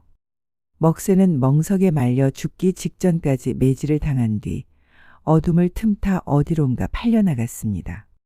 그의 비명은 그 누구의 귀에도 닿지 않았습니다. 다음 날 아침 화영 또한 이 집에서 쫓겨났습니다. 시어머니는 하인들을 시켜 그녀의 값비싼 비단옷을 모두 벗기고 누더기 같은 무명옷 한 벌만 던져주었습니다. 그리고 혼례 때 꽂았던 값비싼 봉황 비녀를 빼앗아 그녀의 눈앞에서 두 동강 내어 마당에 던져버렸습니다. 썩 나가거라. 내년같이 더러운 것이 낳을 아이는 우리 집안의 씨가 아니니 길바닥에서 나 짐승의 밥으로 주든 강물에 던져 고기밥으로 주든 내년 마음대로 하거라. 다시는 이 집 문턱을 넘을 생각도 말거라. 화영은 맨몸에 누더기만 걸친 채 하인들에게 떠밀려 대문 밖으로 쫓겨났습니다. 마지막 희망을 안고 친정으로 향했지만 가문에 수치라며 소금을 뿌리는 하인들과 차갑게 닫히는 대문 앞에서 그녀는 완전히 혼자가 되었음을 깨달았습니다. 이제 그녀는 임신한 몸으로 갈 곳 없는 떠돌이 신세가 되었습니다. 그녀는 죽지 못해 살았습니다. 뱃속에서 자라나는 생명이 그녀가 살아가는 유일한 이유이자 그녀의 죄를 증명하는 끔찍한 족쇄였습니다. 그녀는 온갖 굳은 일을 해가며 뱃속의 아이를 지켜냈고 마을 사람들의 손가락질과 멸시를 견뎌냈습니다. 그러다 어느 가을 만삭의 몸으로 더 이상 걸을 수 없게 되었을 때 그녀는 금강산 깊은 산속의 작은 암자에 쓰러지듯 당도했습니다. 암자의 늙은 비구니는 그녀의 행색과 사연을 묻지 않고 그저 묵묵히 그녀를 거두어 주었습니다. 그해 겨울 암자의 작은 골방에서 화영은 산통 끝에 옥동자를 낳았습니다. 아이는 놀랍게도 지아비 이진사와 머슴 먹새를 반씩 빼닮아 있었습니다. 화영은 아이의 얼굴을 보며 한참을 울었습니다. 그 눈물은 더 이상 수치와 절망의 눈물이 아니었습니다. 자신의 모든 고통과 죄악을 품고 태어난 작고 여린 생명에 대한 지극한 모성애의 눈물이었습니다. 화영은 아이에게 길이라는 이름을 지어주었습니다. 자신의 험난했던 인생길 그리고 앞으로 아이가 걸어가야 할 새로운 길을 생각하며 지은 이름이었습니다. 그녀는 더 이상 나주 땅의 양반과 며느리 화영이 아니었습니다. 그녀는 그저 길이 어미일 뿐이었습니다. 그녀는 삭바느질과 길쌈으로 생계를 이으며 온 정성을 다해 아이를 키웠습니다. 그녀는 늙은 비구니를 도우며 불경을 읽고 마음을 닦았고 지난날의 욕망과 원망은 세월 속에서 차츰 희미해져 갔습니다. 그렇게 10년의 세월이 흘렀습니다. 이진사는 아내를 쫓아낸 후에도 과거에 급제하지 못했고 가세는 점점 기울어 갔습니다. 시어머니는 화병으로 세상을 떴고 그는 결국 모든 재산을 탕진한 채 이름뿐인 몰락한 양반으로 전락했습니다. 그는 뒤늦게 아들을 낳지 못한 것을 후회하며 10년 전 쫓아낸 아내가 낳은 아이의 소문을 수소문하기 시작했습니다. 수소문 끝에 그는 금강산 근처의 작은 마을에서 바느질 솜씨가 뛰어나고 미모가 출중한 한 여인이 아들과 함께 살고 있다는 이야기를 듣게 되었습니다. 그는 신락 같은 희망을 안고 그곳으로 향했습니다. 마을 어귀 맑은 냇가에서 빨래를 하고 있는 한 여인의 뒷모습이 보였습니다. 세월의 흔적이 엿보였지만 단아하고 기품 있는 그 모습은 분명 화영이었습니다. 그리고 그 옆에서 고사리 손으로 빨래를 돕고 있는 10살 남짓한 사내아이. 그 아이의 얼굴은 어린 시절의 자신과 너무나도 똑같이 생겨 있었습니다. 부인, 그 목소리에 화영이 천천히 고개를 돌렸습니다. 그녀의 얼굴에는 더 이상 과거의 불안과 수치심이 남아있지 않았습니다. 오직 오랜 세월을 인내하며 살아온 사람 특유의 깊고 평온한 눈빛만이 담겨 있었습니다. 그녀는 남루한 행색의 사내를 보고도 조금도 놀라지 않고 그저 담담하게 입을 열었습니다. 누구신지 모르겠으나 사람을 잘못 보신 듯합니다. 저는 그저 이 아이의 어미일 뿐입니다. 그녀의 목소리는 차갑지도 원망스럽지도 않았습니다. 그저 모든 것을 초월한 듯 평온할 뿐이었습니다. 부인 아니, 화영아, 내가 잘못했다. 모든 것이 내 어리석음 때문이었어. 부디 나를 용서하고 저 아이는 내 아들이 아니더냐. 내게 아들은 저 아이 하나뿐이다. 이제라도 아이를 거두어 내 대를 잇게 해다오. 너 또한 다시 안주인으로. 화영은 그의 말을 조용히 끊었습니다. 날이 10년이면 강산도 변하는 법입니다. 이 아이는 나리의 아들이 아니라 제 아들 길입니다. 이 아이의 아비는 저를 버렸고 저는 이 아이와 함께 새로운 길을 걸어왔습니다. 저희 모자의 길 위에는 이제 나리께서 서 계실 자리가 없사옵니다. 그녀는 아들의 손을 잡고 조용히 집으로 향했습니다. 이진사는 그 자리에 못 박힌 듯 서서 두 사람의 뒷모습을 멍하니 바라볼 뿐이었습니다. 자신과 똑같이 생긴 아들, 그리고 자신이 한때 그토록 경멸했지만 이제는 감히 다가설 수조차 없는 깊이를 지닌 여인의 뒷모습. 그는 모든 것을 가졌을 때 아무것도 몰랐고 모든 것을 잃고 나서야 비로소 자신이 무엇을 버렸는지를 깨달았습니다. 화영은 집으로 돌아와 아들의 젖은 손을 닦아주며 나직이 말했습니다. 기라, 오늘 저녁은 무엇을 먹고 싶으냐? 어머니께서 해주시는 것이면 무엇이든 좋습니다. 화영은 아들을 보며 희미하게 미소 지었습니다. 그녀의 삶은 고되고 험난했지만 그녀는 자신의 길을 스스로 찾아냈고 그 길 위에서 진정한 행복을 일구어내고 있었습니다. 그녀에게는 더 이상 지아비도 양반이라는 신분도 필요 없었습니다. 그녀 곁에는 그녀의 세상 전부인 아들이 있었으니 말입니다. 허허, 전년 보게. 꼭 덜 익은 오이마냥 파릇파릇한 것이 오늘 밤 내 술 시중은 전년으로 해야겠다. 매양엄이 들었는가? 당장 저 계집을 내 방으로 들라 해라. 충청도 공주 땅에 내로라 하는 양반 가문인 밀양 박씨 집안에는 25의 젊은 한량 박도령이 있었습니다. 그는 훤칠한 키에 수려한 용모를 지녔으나 밤낮으로 투전판을 드나들고 기방을 제 집처럼 여기는 방탕하였습니다. 글 공부에는 담을 쌓은 지 오래여 가문의 명예보다는 제 아랫도리의 쾌락을 더 중히 여기는 자였죠. 그의 아비박 진사는 아들의 방탕함에 속을 끓이다 일찍 세상을 떴고 집안의 기강을 잡는 것은 그의 숙부인 박참판의 몫이었습니다. 박도령이 제 집처럼 드나들던 기방 월화관은 본래 박진사의 소유였으나 그가 죽고 난 뒤에는 젊은 시절 그가 총애하던 첫 매양이 그 주인이 되어 있었습니다. 매양은 교태와 도끼를 함께 품은 여인으로 겉으로는 박도령을 살갑게 대했지만 속으로는 박씨 집안에 대한 원망을 품고 있었습니다. 매양은 교태 띤 웃음 뒤로 10년 묵은 원한의 칼날을 갈고 있었죠. 그 월화관에는 월매라는 어린 계집이 있었습니다. 나이 18, 기생은 아니었으나 허드렛 일을 하며 언젠가 기생이 되기를 꿈꾸는 아이였습니다.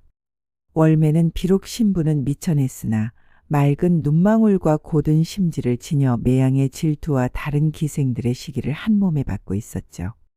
그날도 박도령은 월화관에서 가장 큰 방을 차지하고 친구들과 어울려 술판을 벌이고 있었습니다. 거나하게 취기가 오르자 그의 쌍스러운 농짓거리도 시작되었습니다. 여보게 박도령, 오늘따라 유난히 저기 저 계집에게 눈길이 가는구먼. 저 뽀얀 목덜미하며 살짝 벌어진 저 입술이 사내의 애간장을 녹이는구나. 저런 년은 밤에 어떨꼬? 저깟 계집 하나가 뭐 대수라고. 계집이란 그저 사내에 술 시중이나 들고 밤에 다리나 잘 벌리면 그만인 것을. 월매야, 이리 와서 내 술잔에 술을 채워보거라. 월매가 떨리는 손으로 다가와 술을 따르자 박도령은 일부러 그녀의 손을 툭 쳐 술을 쏟게 만들었습니다. 비싼 술이 그의 비단 도포를 적시자 그는 기다렸다는 듯이 눈을 부라렸습니다. 에이, 이 천한 년이. 어디다 귀한 술을 흘리는 게냐? 사내의 옷을 적셨으면 내년의 몸으로 닦아내야 하지 않겠느냐? 당장 이 술을 내 치마로 닦아내지 못할까? 월매의 얼굴이 하얗게 질렸지만 그녀는 묵묵히 무릎을 꿇고 제 치마꼬리로 바닥과 박도령의 옷자락을 닦아냈습니다. 그 굴욕적인 모습을 보며 사내들은 낄낄거렸고 박도령은 의기양양하게 웃었습니다. 그때 마침 기방에 들렀던 숙부 박참판이 그 광경을 목격하고는 혀를 찼습니다. 그는 나중에 조용히 박도령을 불러 타일렀습니다. 이놈, 내 놈의 행실이 어찌하여 이리 쌍스럽단 말이냐? 아비가 살아있을 적 너에게 거는 기대가 얼마나 컸는지 벌써 잊었느냐? 너의 그릇이 고작 기방의 어린 계집 하나 희롱하는 것으로 채워질 만큼 작고 천박하단 말이더냐? 숙부님, 그저 여흥이었습니다. 종년 하나를 가지고 너무 심려치 마십시오. 종년이라니 저 아이의 눈빛을 보았느냐? 썩은 동아줄이 아니라 깊은 우물과 같더구나.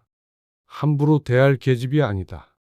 사내란 제 아랫도리만 함부로 놀리는 것이 아니라 덕으로 아랫사람을 품을 줄 알아야 하는 법이다. 내 아비의 무덤에 부끄럽지 않게 행동하거라. 하지만 숙부의 충고는 박도령의 귀에 들어오지 않았습니다. 그는 오히려 자신의 쾌락을 방해하는 숙부가 원망스러울 뿐이었습니다.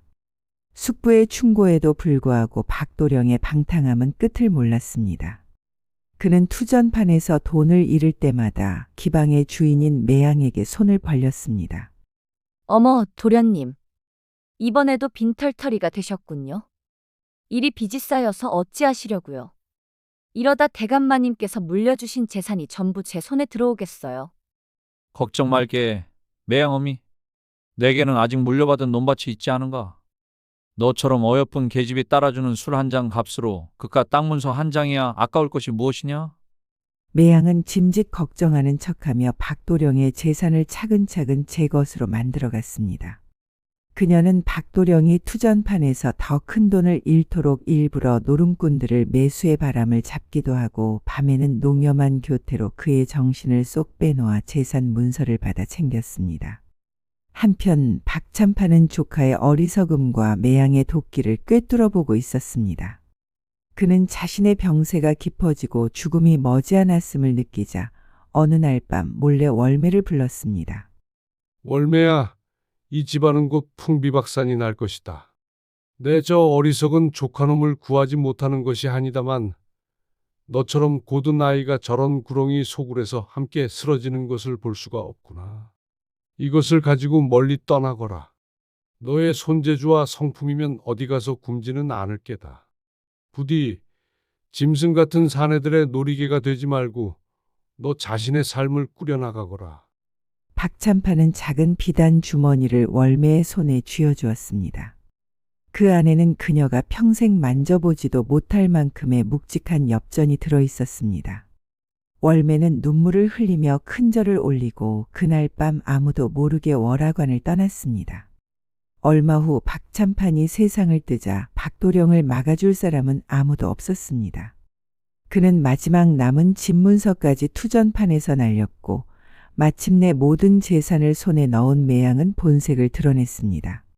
어느 날 투전판에서 모든 것을 잃고 돌아온 박도령을 매양은 싸늘한 눈으로 맞았습니다.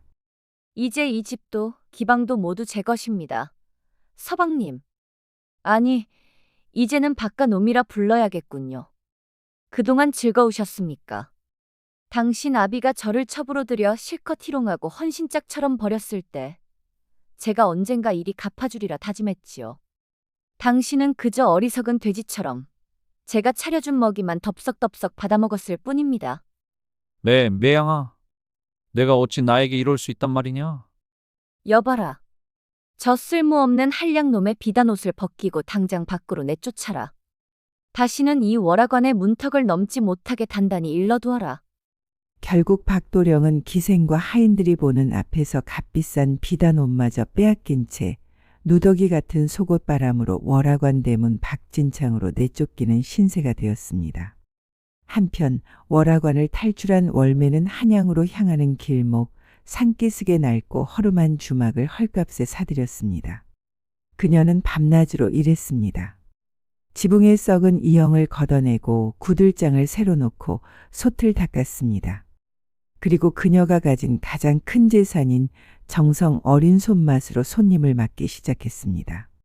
처음에는 파리만 날리던 주막이었지만 그녀가 정성껏 끓여내는 뜨끈한 국밥과 직접 담근 막걸리 맛이 일품이라는 소문이 지나가는 나그네와 보부상들 사이에 퍼지기 시작했습니다. 그렇게 1년이 지났을 때 허름했던 주막은 금세 먼 길 가는 나그네들이라면 반드시 들러 목을 축이고 가는 이름난 곳이 되었습니다. 월매는 더 이상 천한 계집이 아닌 당당한 주막의 주인 월매 주모로 다시 태어난 것입니다. 그로부터 다시 석 달이 흘렀습니다. 박도령의 몰골은 더욱 처참해졌습니다. 굶주림과 추위 그리고 스스로에 대한 깊은 자괴감은 그의 육신과 정신을 동시에 갉아먹었습니다. 한때 호탕하게 웃고 호화로운 술상을 즐기던 그는 이제 뼈만 앙상하게 남은 채 짐승처럼 웅크리고 앉아 하루하루를 연명하는 존재로 전락했습니다. 지나가는 아이들은 그의 행색을 보고 돌을 던졌고 매몰찬 세상은 그에게 그 어떤 온정도 내밀지 않았습니다. 어느 매서운 겨울밤 박도령은 눈발이 휘날리는 차가운 길바닥에 쓰러졌습니다. 며칠 동안 제대로 먹지 못한 탓에 그의 몸은 이미 한계에 달해 있었습니다. 희미해져가는 의식 속에서 그는 멀리서 희미하게 풍겨오는 따뜻한 음식 냄새에 마지막 남은 힘을 짜내어 고개를 돌렸습니다. 그 끝에는 허름하지만 정겨운 불빛이 새어나오는 작은 주막 하나가 위태롭게 서 있었습니다. 절망과 간절함이 뒤섞인 눈빛으로 그는 그 주막을 하염없이 바라보았습니다. 다음 날 새벽, 사랑눈이 잦아들 무렵 월매는 여느 때처럼 주막 앞을 쓸고 있었습니다. 밤새 내린 눈 속에 검은 그림자가 드리워진 것을 발견한 그녀는 의아한 마음에 빗자루를 멈추고 다가갔습니다. 눈 속에 파묻힌 채 꼼짝도 하지 않는 것은 다름 아닌 박도령이었습니다. 앙상한 몸, 해진 누더기 그리고 흙먼지로 뒤덮인 얼굴. 한눈에 알아보기 힘들었지만 그의 핏기 없는 입술과 처참한 몰골 속에서도 과거의 희미한 흔적을 발견한 월매는 숨을 멈췄습니다. 순간 과거 박도령에게 당했던 모멸감과 분노가 격렬하게 밀려왔습니다. 자신을 함부로 대하고 짓밟았던 오만한 양반. 그의 방탕함 때문에 자신뿐만 아니라 박참판마저 마음고생을 했던 기억이 생생하게 떠올랐습니다. 저런 인간은 차라리 이대로 눈 속에 파묻혀 죽는 것이 세상에 더 나을지도 모른다. 그녀의 마음속에서 차가운 생각이 맴돌았습니다. 하지만 그 순간 박참판의 마지막 유언이 귓가에 맴돌았습니다. 너 자신의 삶을 꾸려나가거라. 짐승 같은 사내들의 놀이개가 되지 말고. 자신을 걱정해 주었던 고인의 따뜻한 마음이 떠오르자 월매의 차가웠던 마음은 조금씩 흔들리기 시작했습니다. 게다가 아무리 몰락했다 하더라도 그는 한때 박참판이 그토록 아꼈던 유일한 혈육이었습니다. 망설임 끝에 월매는 깊은 한숨을 내쉬며 하인들을 불러 박도령을 조심스럽게 주막 안의 가장 따뜻한 방으로 옮기도록 지시했습니다. 며칠 후 박도령은 희미하게 의식을 되찾았습니다.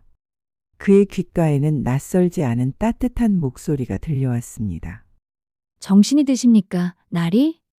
눈을 천천히 뜬 박도령의 흐릿한 시야 속으로 익숙한 얼굴이 들어왔습니다. 낡은 옷차림의 수수한 모습이었지만 그의 기억 속 어딘가에 깊이 각인된 얼굴 바로 월매였습니다. 여긴 어디? 여기는 제 주막입니다. 길가에 쓰러져 계신 것을 발견하고 모셔왔습니다. 그녀의 담담한 말투 속에는 어떤 원망이나 조롱도 느껴지지 않았습니다. 그저 걱정과 안쓰러움만이 담겨 있을 뿐이었습니다.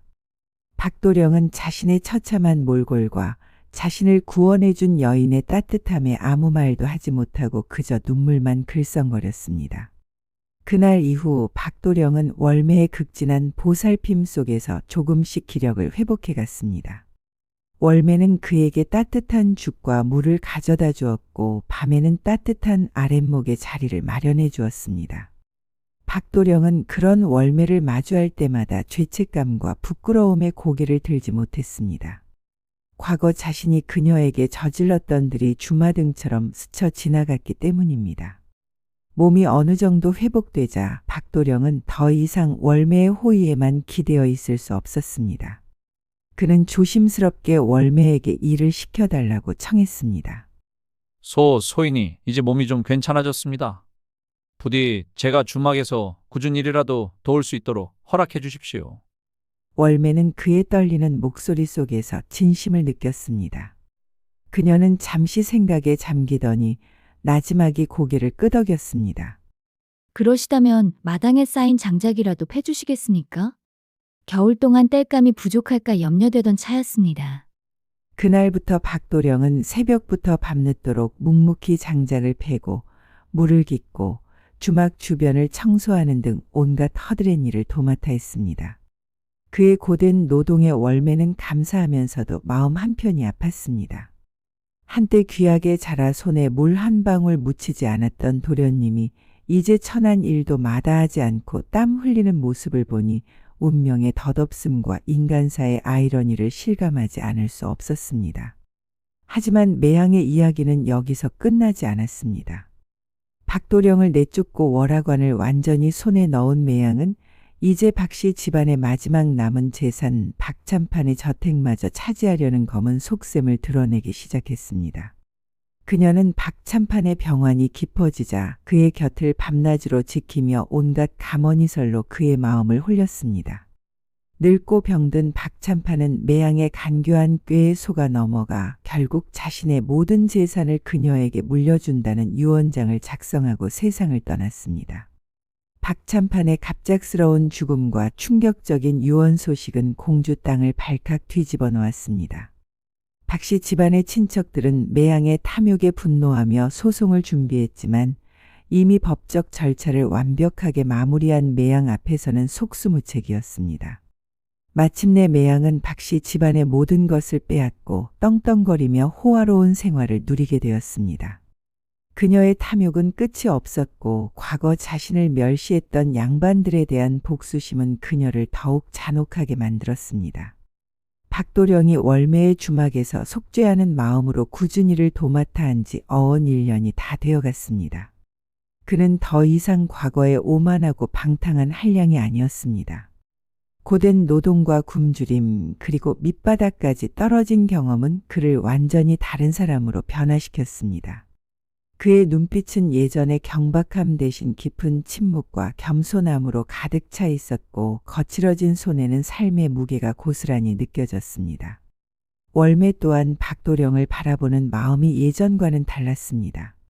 처음에는 그저 연민과 측은함이었지만 묵묵히 자신의 죄를 뉘우치며 성실하게 일하는 그의 모습 속에서 그녀는 인간적인 연대감과 미묘한 감정을 느끼기 시작했습니다. 밤마다 그의 방에 따뜻한 물을 가져다 주며 그의 고된 하루를 위로했고 가끔씩 마주치는 그의 시선 속에서 그녀는 자신과 같은 깊은 상처와 고독을 발견하곤 했습니다. 어느 여름밤 장맛비가 억수같이 쏟아지던 밤이었습니다. 손님들의 발길이 끊긴 늦은 시각, 월매는 등잔불 아래에서 젖은 옷자락을 꿰매고 있었습니다. 그때 박도령이 조심스럽게 그녀에게 다가왔습니다. 주모, 혹시 지금 잠시 이야기를 나눌 수 있겠소이까? 그의 목소리는 여전히 낮고 조심스러웠지만 과거의 오만함이나 허세는 찾아볼 수 없었습니다. 월매는 바느질을 멈추고 말없이 고개를 끄덕였습니다.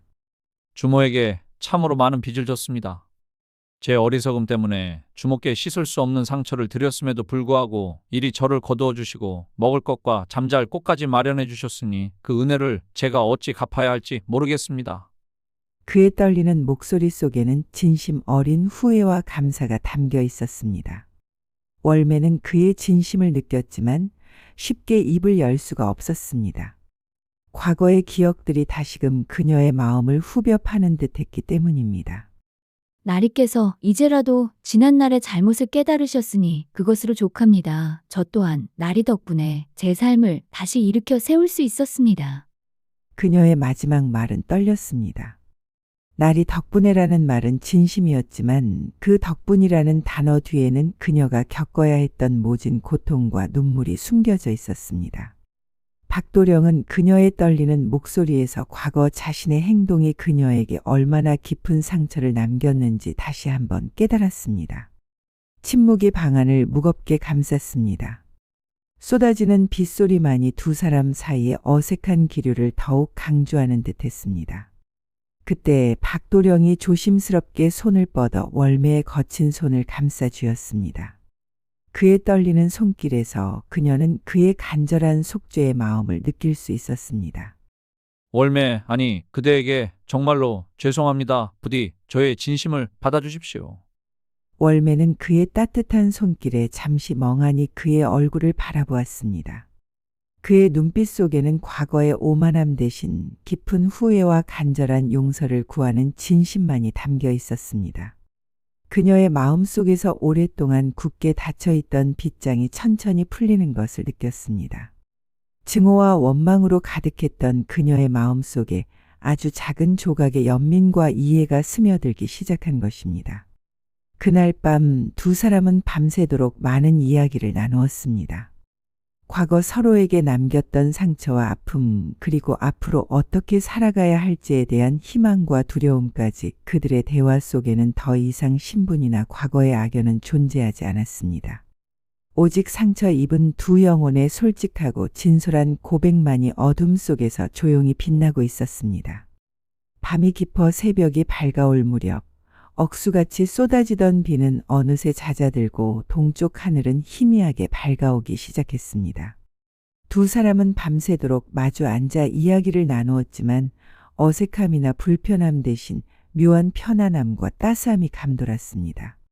그들의 관계는 아직 명확하게 정해 내릴 수 없었지만 분명한 것은 과거의 악연을 넘어선 새로운 감정이 그들 사이에 조용히 피어나기 시작했다는 것입니다. 그날 밤 이후 박도령은 더욱 헌신적으로 주막 일을 도왔고 월매 또한 그를 이전보다 더 편안하고 따뜻하게 대했습니다. 손님들이 뜸한 시간에는 함께 마당에 앉아 이야기를 나누거나 냇가에서 빨래를 하는 등 소소한 일상을 함께하며 그들은 서로에게 마음을 열어갔습니다. 시간이 흘러 계절이 바뀌고 박도령과 월매의 관계는 밤하늘의 별처럼 은은하게 빛나기 시작했습니다. 과거의 상처는 희미해지고 서로를 향한 깊은 신뢰와 애틋한 마음만이 그들의 삶을 따스하게 채워갔습니다. 험난했던 시간 속에서 피어난 그들의 사랑은 화려하진 않았지만 그 어떤 보석보다도 귀하고 단단한 결실을 맺으며 오래도록 이어졌다고 합니다. 허허, 전년 보게. 꼭 덜 익은 오이 마냥 파릇파릇한 것이 오늘 밤 내 술 시중은 전년으로 해야겠다. 매양엄이 들었는가? 당장 저 계집을 내 방으로 들라 해라. 충청도 공주 땅에 내로라 하는 양반 가문인 밀양 박씨 집안에는 25의 젊은 한량 박도령이 있었습니다. 그는 훤칠한 키에 수려한 용모를 지녔으나 밤낮으로 투전판을 드나들고 기방을 제 집처럼 여기는 방탕하였습니다. 글 공부에는 담을 쌓은 지 오래여 가문의 명예보다는 제 아랫도리의 쾌락을 더 중히 여기는 자였죠. 그의 아비박 진사는 아들의 방탕함에 속을 끓이다 일찍 세상을 떴고 집안의 기강을 잡는 것은 그의 숙부인 박참판의 몫이었습니다. 박도령이 제 집처럼 드나들던 기방 월화관은 본래 박진사의 소유였으나 그가 죽고 난 뒤에는 젊은 시절 그가 총애하던 첫 매양이 그 주인이 되어 있었습니다. 매양은 교태와 도끼를 함께 품은 여인으로 겉으로는 박도령을 살갑게 대했지만 속으로는 박씨 집안에 대한 원망을 품고 있었습니다. 매양은 교태 띤 웃음 뒤로 10년 묵은 원안의 칼날을 갈고 있었죠. 그 월화관에는 월매라는 어린 계집이 있었습니다. 나이 18, 기생은 아니었으나 허드렛 일을 하며 언젠가 기생이 되기를 꿈꾸는 아이였습니다. 월매는 비록 신부는 미천했으나 맑은 눈망울과 고든 심지를 지녀 매양의 질투와 다른 기생들의 시기를 한 몸에 받고 있었죠. 그날도 박도령은 월화관에서 가장 큰 방을 차지하고 친구들과 어울려 술판을 벌이고 있었습니다. 거나하게 취기가 오르자 그의 쌍스러운 농짓거리도 시작되었습니다. 여보게 박도령, 오늘따라 유난히 저기 저 계집에게 눈길이 가는구먼.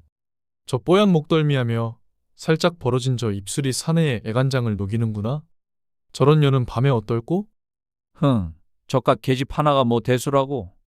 계집이란 그저 사내에 술 시중이나 들고 밤에 다리나 잘 벌리면 그만인 것을. 월매야, 이리 와서 내 술잔에 술을 채워보거라. 월매가 떨리는 손으로 다가와 술을 따르자 박도령은 일부러 그녀의 손을 툭 쳐 술을 쏟게 만들었습니다. 비싼 술이 그의 비단 도포를 적시자 그는 기다렸다는 듯이 눈을 부라렸습니다. 에이, 이 천한 년이. 어디다 귀한 술을 흘리는 게냐? 사내의 옷을 적셨으면 내년의 몸으로 닦아내야 하지 않겠느냐? 당장 이 술을 내 치마로 닦아내지 못할까? 월매의 얼굴이 하얗게 질렸지만 그녀는 묵묵히 무릎을 꿇고 제 치마꼬리로 바닥과 박도령의 옷자락을 닦아냈습니다. 그 굴욕적인 모습을 보며 사내들은 낄낄거렸고 박도령은 의기양양하게 웃었습니다. 그때 마침 기방에 들렀던 숙부 박참판이 그 광경을 목격하고는 혀를 찼습니다. 그는 나중에 조용히 박도령을 불러 타일렀습니다. 이놈, 내 놈의 행실이 어찌하여 이리 쌍스럽단 말이냐? 아비가 살아있을 적 너에게 거는 기대가 얼마나 컸는지 벌써 잊었느냐? 너의 그릇이 고작 기방의 어린 계집 하나 희롱하는 것으로 채워질 만큼 자꾸 천박하단 말이더냐? 숙부님, 그저 여흥이었습니다. 종년 하나를 가지고 너무 심려치 마십시오. 종년이라니 저 아이의 눈빛을 보았느냐? 썩은 동아줄이 아니라 깊은 우물과 같더구나. 함부로 대할 계집이 아니다. 사내란 제 아랫도리만 함부로 놀리는 것이 아니라 덕으로 아랫사람을 품을 줄 알아야 하는 법이다. 내 아비의 무덤에 부끄럽지 않게 행동하거라. 하지만 숙부의 충고는 박도령의 귀에 들어오지 않았습니다. 그는 오히려 자신의 쾌락을 방해하는 숙부가 원망스러울 뿐이었습니다. 숙부의 충고에도 불구하고 박도령의 방탕함은 끝을 몰랐습니다. 그는 투전판에서 돈을 잃을 때마다 기방의 주인인 매양에게 손을 벌렸습니다. 어머, 도련님. 이번에도 빈털터리가 되셨군요. 일이 빚이 쌓여서 어찌하시려고요. 이러다 대감마님께서 물려주신 재산이 전부 제 손에 들어오겠어요. 걱정 말게. 매양어미. 내게는 아직 물려받은 논밭이 있지 않은가? 너처럼 어여쁜 계집이 따라주는 술 한 잔 값으로 그깟 땅 문서 한 장이야 아까울 것이 무엇이냐? 매양은 짐짓 걱정하는 척하며 박도령의 재산을 차근차근 제 것으로 만들어갔습니다. 그녀는 박도령이 투전판에서 더 큰 돈을 잃도록 일부러 노름꾼들을 매수의 바람을 잡기도 하고 밤에는 농염한 교태로 그의 정신을 쏙 빼놓아 재산 문서를 받아 챙겼습니다. 한편 박참판은 조카의 어리석음과 매양의 도끼를 꿰뚫어 보고 있었습니다. 그는 자신의 병세가 깊어지고 죽음이 머지않았음을 느끼자 어느 날 밤 몰래 월매를 불렀습니다. 월매야, 이 집안은 곧 풍비박산이 날 것이다. 내 저 어리석은 조카놈을 구하지 못하는 것이 아니다만 너처럼 고든 아이가 저런 구렁이 소굴에서 함께 쓰러지는 것을 볼 수가 없구나. 이것을 가지고 멀리 떠나거라.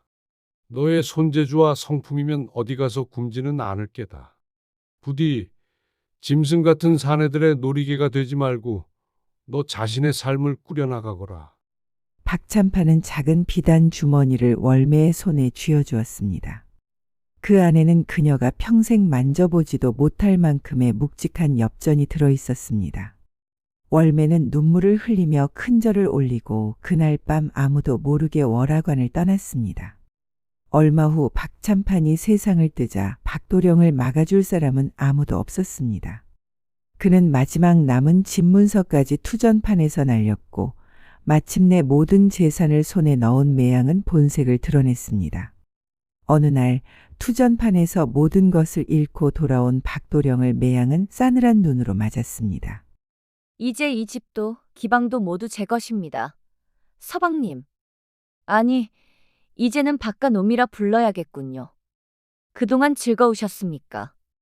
당신 아비가 저를 첩으로 들여 실컷 희롱하고 헌신짝처럼 버렸을 때 제가 언젠가 이리 갚아주리라 다짐했지요. 당신은 그저 어리석은 돼지처럼 제가 차려준 먹이만 덥석덥석 받아먹었을 뿐입니다. 매양아. 내가 어찌 나에게 이럴 수 있단 말이냐? 여봐라. 저 쓸모없는 한량놈의 비단 옷을 벗기고 당장 밖으로 내쫓아라. 다시는 이 월화관의 문턱을 넘지 못하게 단단히 일러두어라. 결국 박도령은 기생과 하인들이 보는 앞에서 값비싼 비단 옷마저 빼앗긴 채 누더기 같은 속옷바람으로 월화관 대문 박진창으로 내쫓기는 신세가 되었습니다. 한편 월화관을 탈출한 월매는 한양으로 향하는 길목, 산기슭에 낡고 허름한 주막을 헐값에 사들였습니다. 그녀는 밤낮으로 일했습니다. 지붕에 썩은 이형을 걷어내고 구들장을 새로 놓고 솥을 닦았습니다. 그리고 그녀가 가진 가장 큰 재산인 정성 어린 손맛으로 손님을 맞기 시작했습니다. 처음에는 파리만 날리던 주막이었지만 그녀가 정성껏 끓여내는 뜨끈한 국밥과 직접 담근 막걸리 맛이 일품이라는 소문이 지나가는 나그네와 보부상들 사이에 퍼지기 시작했습니다. 그렇게 1년이 지났을 때 허름했던 주막은 금세 먼 길 가는 나그네들이라면 반드시 들러 목을 축이고 가는 이름난 곳이 되었습니다. 월매는 더 이상 천한 계집이 아닌 당당한 주막의 주인 월매 주모로 다시 태어난 것입니다. 그로부터 다시 석 달이 흘렀습니다. 박도령의 몰골은 더욱 처참해졌습니다. 굶주림과 추위 그리고 스스로에 대한 깊은 자괴감은 그의 육신과 정신을 동시에 갉아먹었습니다. 한때 호탕하게 웃고 호화로운 술상을 즐기던 그는 이제 뼈만 앙상하게 남은 채 짐승처럼 웅크리고 앉아 하루하루를 연명하는 존재로 전락했습니다. 지나가는 아이들은 그의 행색을 보고 돌을 던졌고 매몰찬 세상은 그에게 그 어떤 온정도 내밀지 않았습니다. 어느 매서운 겨울밤 박도령은 눈발이 휘날리는 차가운 길바닥에 쓰러졌습니다. 며칠 동안 제대로 먹지 못한 탓에 그의 몸은 이미 한계에 달해 있었습니다. 희미해져가는 의식 속에서 그는 멀리서 희미하게 풍겨오는 따뜻한 음식 냄새에 마지막 남은 힘을 짜내어 고개를 돌렸습니다. 그 끝에는 허름하지만 정겨운 불빛이 새어나오는 작은 주막 하나가 위태롭게 서 있었습니다. 절망과 간절함이 뒤섞인 눈빛으로 그는 그 주막을 하염없이 바라보았습니다. 다음 날 새벽, 사랑눈이 잦아들 무렵 월매는 여느 때처럼 주막 앞을 쓸고 있었습니다. 밤새 내린 눈 속에 검은 그림자가 드리워진 것을 발견한 그녀는 의아한 마음에 빗자루를 멈추고 다가갔습니다. 눈 속에 파묻힌 채 꼼짝도 하지 않는 것은 다름 아닌 박도령이었습니다. 앙상한 몸, 해진 누더기 그리고 흙먼지로 뒤덮인 얼굴. 한눈에 알아보기 힘들었지만 그의 핏기 없는 입술과 처참한 몰골 속에서도 과거의 희미한 흔적을 발견한 월매는 숨을 멈췄습니다. 순간 과거 박도령에게 당했던 모멸감과 분노가 격렬하게 밀려왔습니다. 자신을 함부로 대하고 짓밟았던 오만한 양반. 그의 방탕함 때문에 자신뿐만 아니라 박참판마저 마음고생을 했던 기억이 생생하게 떠올랐습니다. 저런 인간은 차라리 이대로 눈 속에 파묻혀 죽는 것이 세상에 더 나을지도 모른다. 그녀의 마음속에서 차가운 생각이 맴돌았습니다. 하지만 그 순간 박참판의 마지막 유언이 귓가에 맴돌았습니다. 너 자신의 삶을 꾸려나가거라. 짐승 같은 사내들의 놀이개가 되지 말고. 자신을 걱정해 주었던 고인의 따뜻한 마음이 떠오르자 월매의 차가웠던 마음은 조금씩 흔들리기 시작했습니다. 게다가 아무리 몰락했다 하더라도 그는 한때 박참판이 그토록 아꼈던 유일한 혈육이었습니다. 망설임 끝에 월매는 깊은 한숨을 내쉬며 하인들을 불러 박도령을 조심스럽게 주막 안의 가장 따뜻한 방으로 옮기도록 지시했습니다. 며칠 후 박도령은 희미하게 의식을 되찾았습니다. 그의 귓가에는 낯설지 않은 따뜻한 목소리가 들려왔습니다. 정신이 드십니까, 나리? 눈을 천천히 뜬 박도령의 흐릿한 시야 속으로 익숙한 얼굴이 들어왔습니다. 낡은 옷차림의 수수한 모습이었지만 그의 기억 속 어딘가에 깊이 각인된 얼굴, 바로 월매였습니다. 여긴 어디? 여기는 제 주막입니다. 길가에 쓰러져 계신 것을 발견하고 모셔왔습니다. 그녀의 담담한 말투 속에는 어떤 원망이나 조롱도 느껴지지 않았습니다. 그저 걱정과 안쓰러움만이 담겨 있을 뿐이었습니다. 박도령은 자신의 처참한 몰골과 자신을 구원해준 여인의 따뜻함에 아무 말도 하지 못하고 그저 눈물만 글썽거렸습니다. 그날 이후 박도령은 월매의 극진한 보살핌 속에서 조금씩 기력을 회복해 갔습니다. 월매는 그에게 따뜻한 죽과 물을 가져다 주었고 밤에는 따뜻한 아랫목에 자리를 마련해 주었습니다. 박도령은 그런 월매를 마주할 때마다 죄책감과 부끄러움에 고개를 들지 못했습니다. 과거 자신이 그녀에게 저질렀던 들이 주마등처럼 스쳐 지나갔기 때문입니다.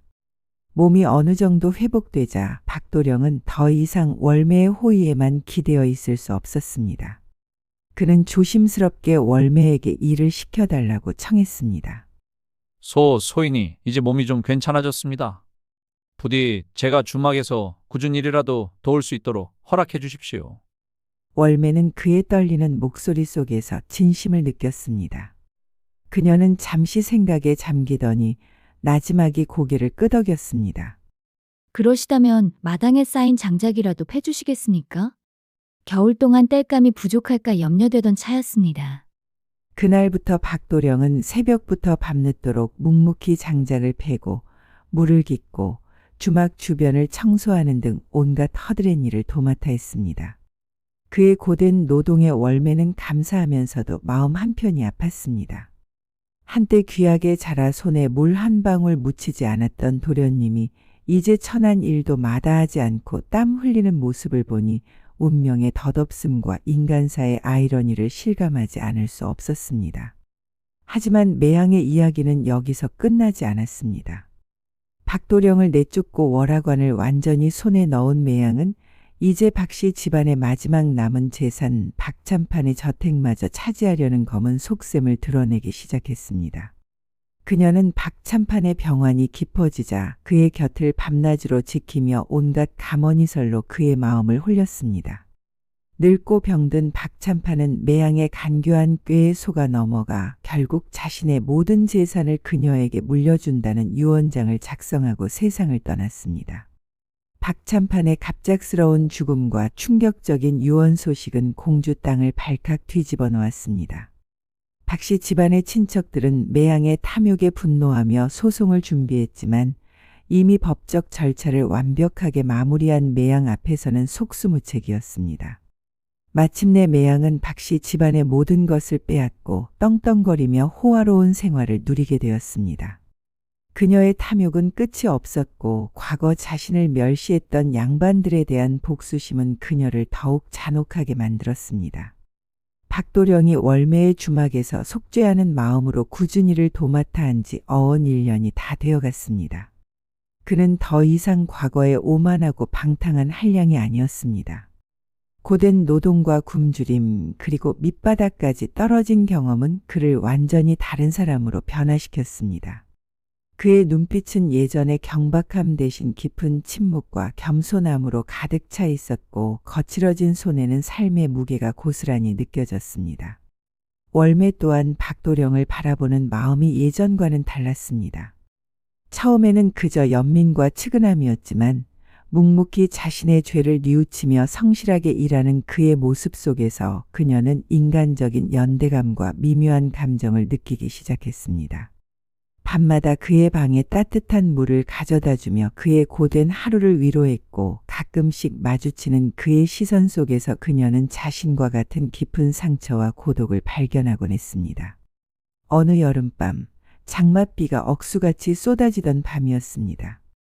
손님들의 발길이 끊긴 늦은 시각 월매는 등잔불 아래에서 젖은 옷자락을 꿰매고 있었습니다. 그때 박도령이 조심스럽게 그녀에게 다가왔습니다. 주모, 혹시 지금 잠시 이야기를 나눌 수 있겠소이까?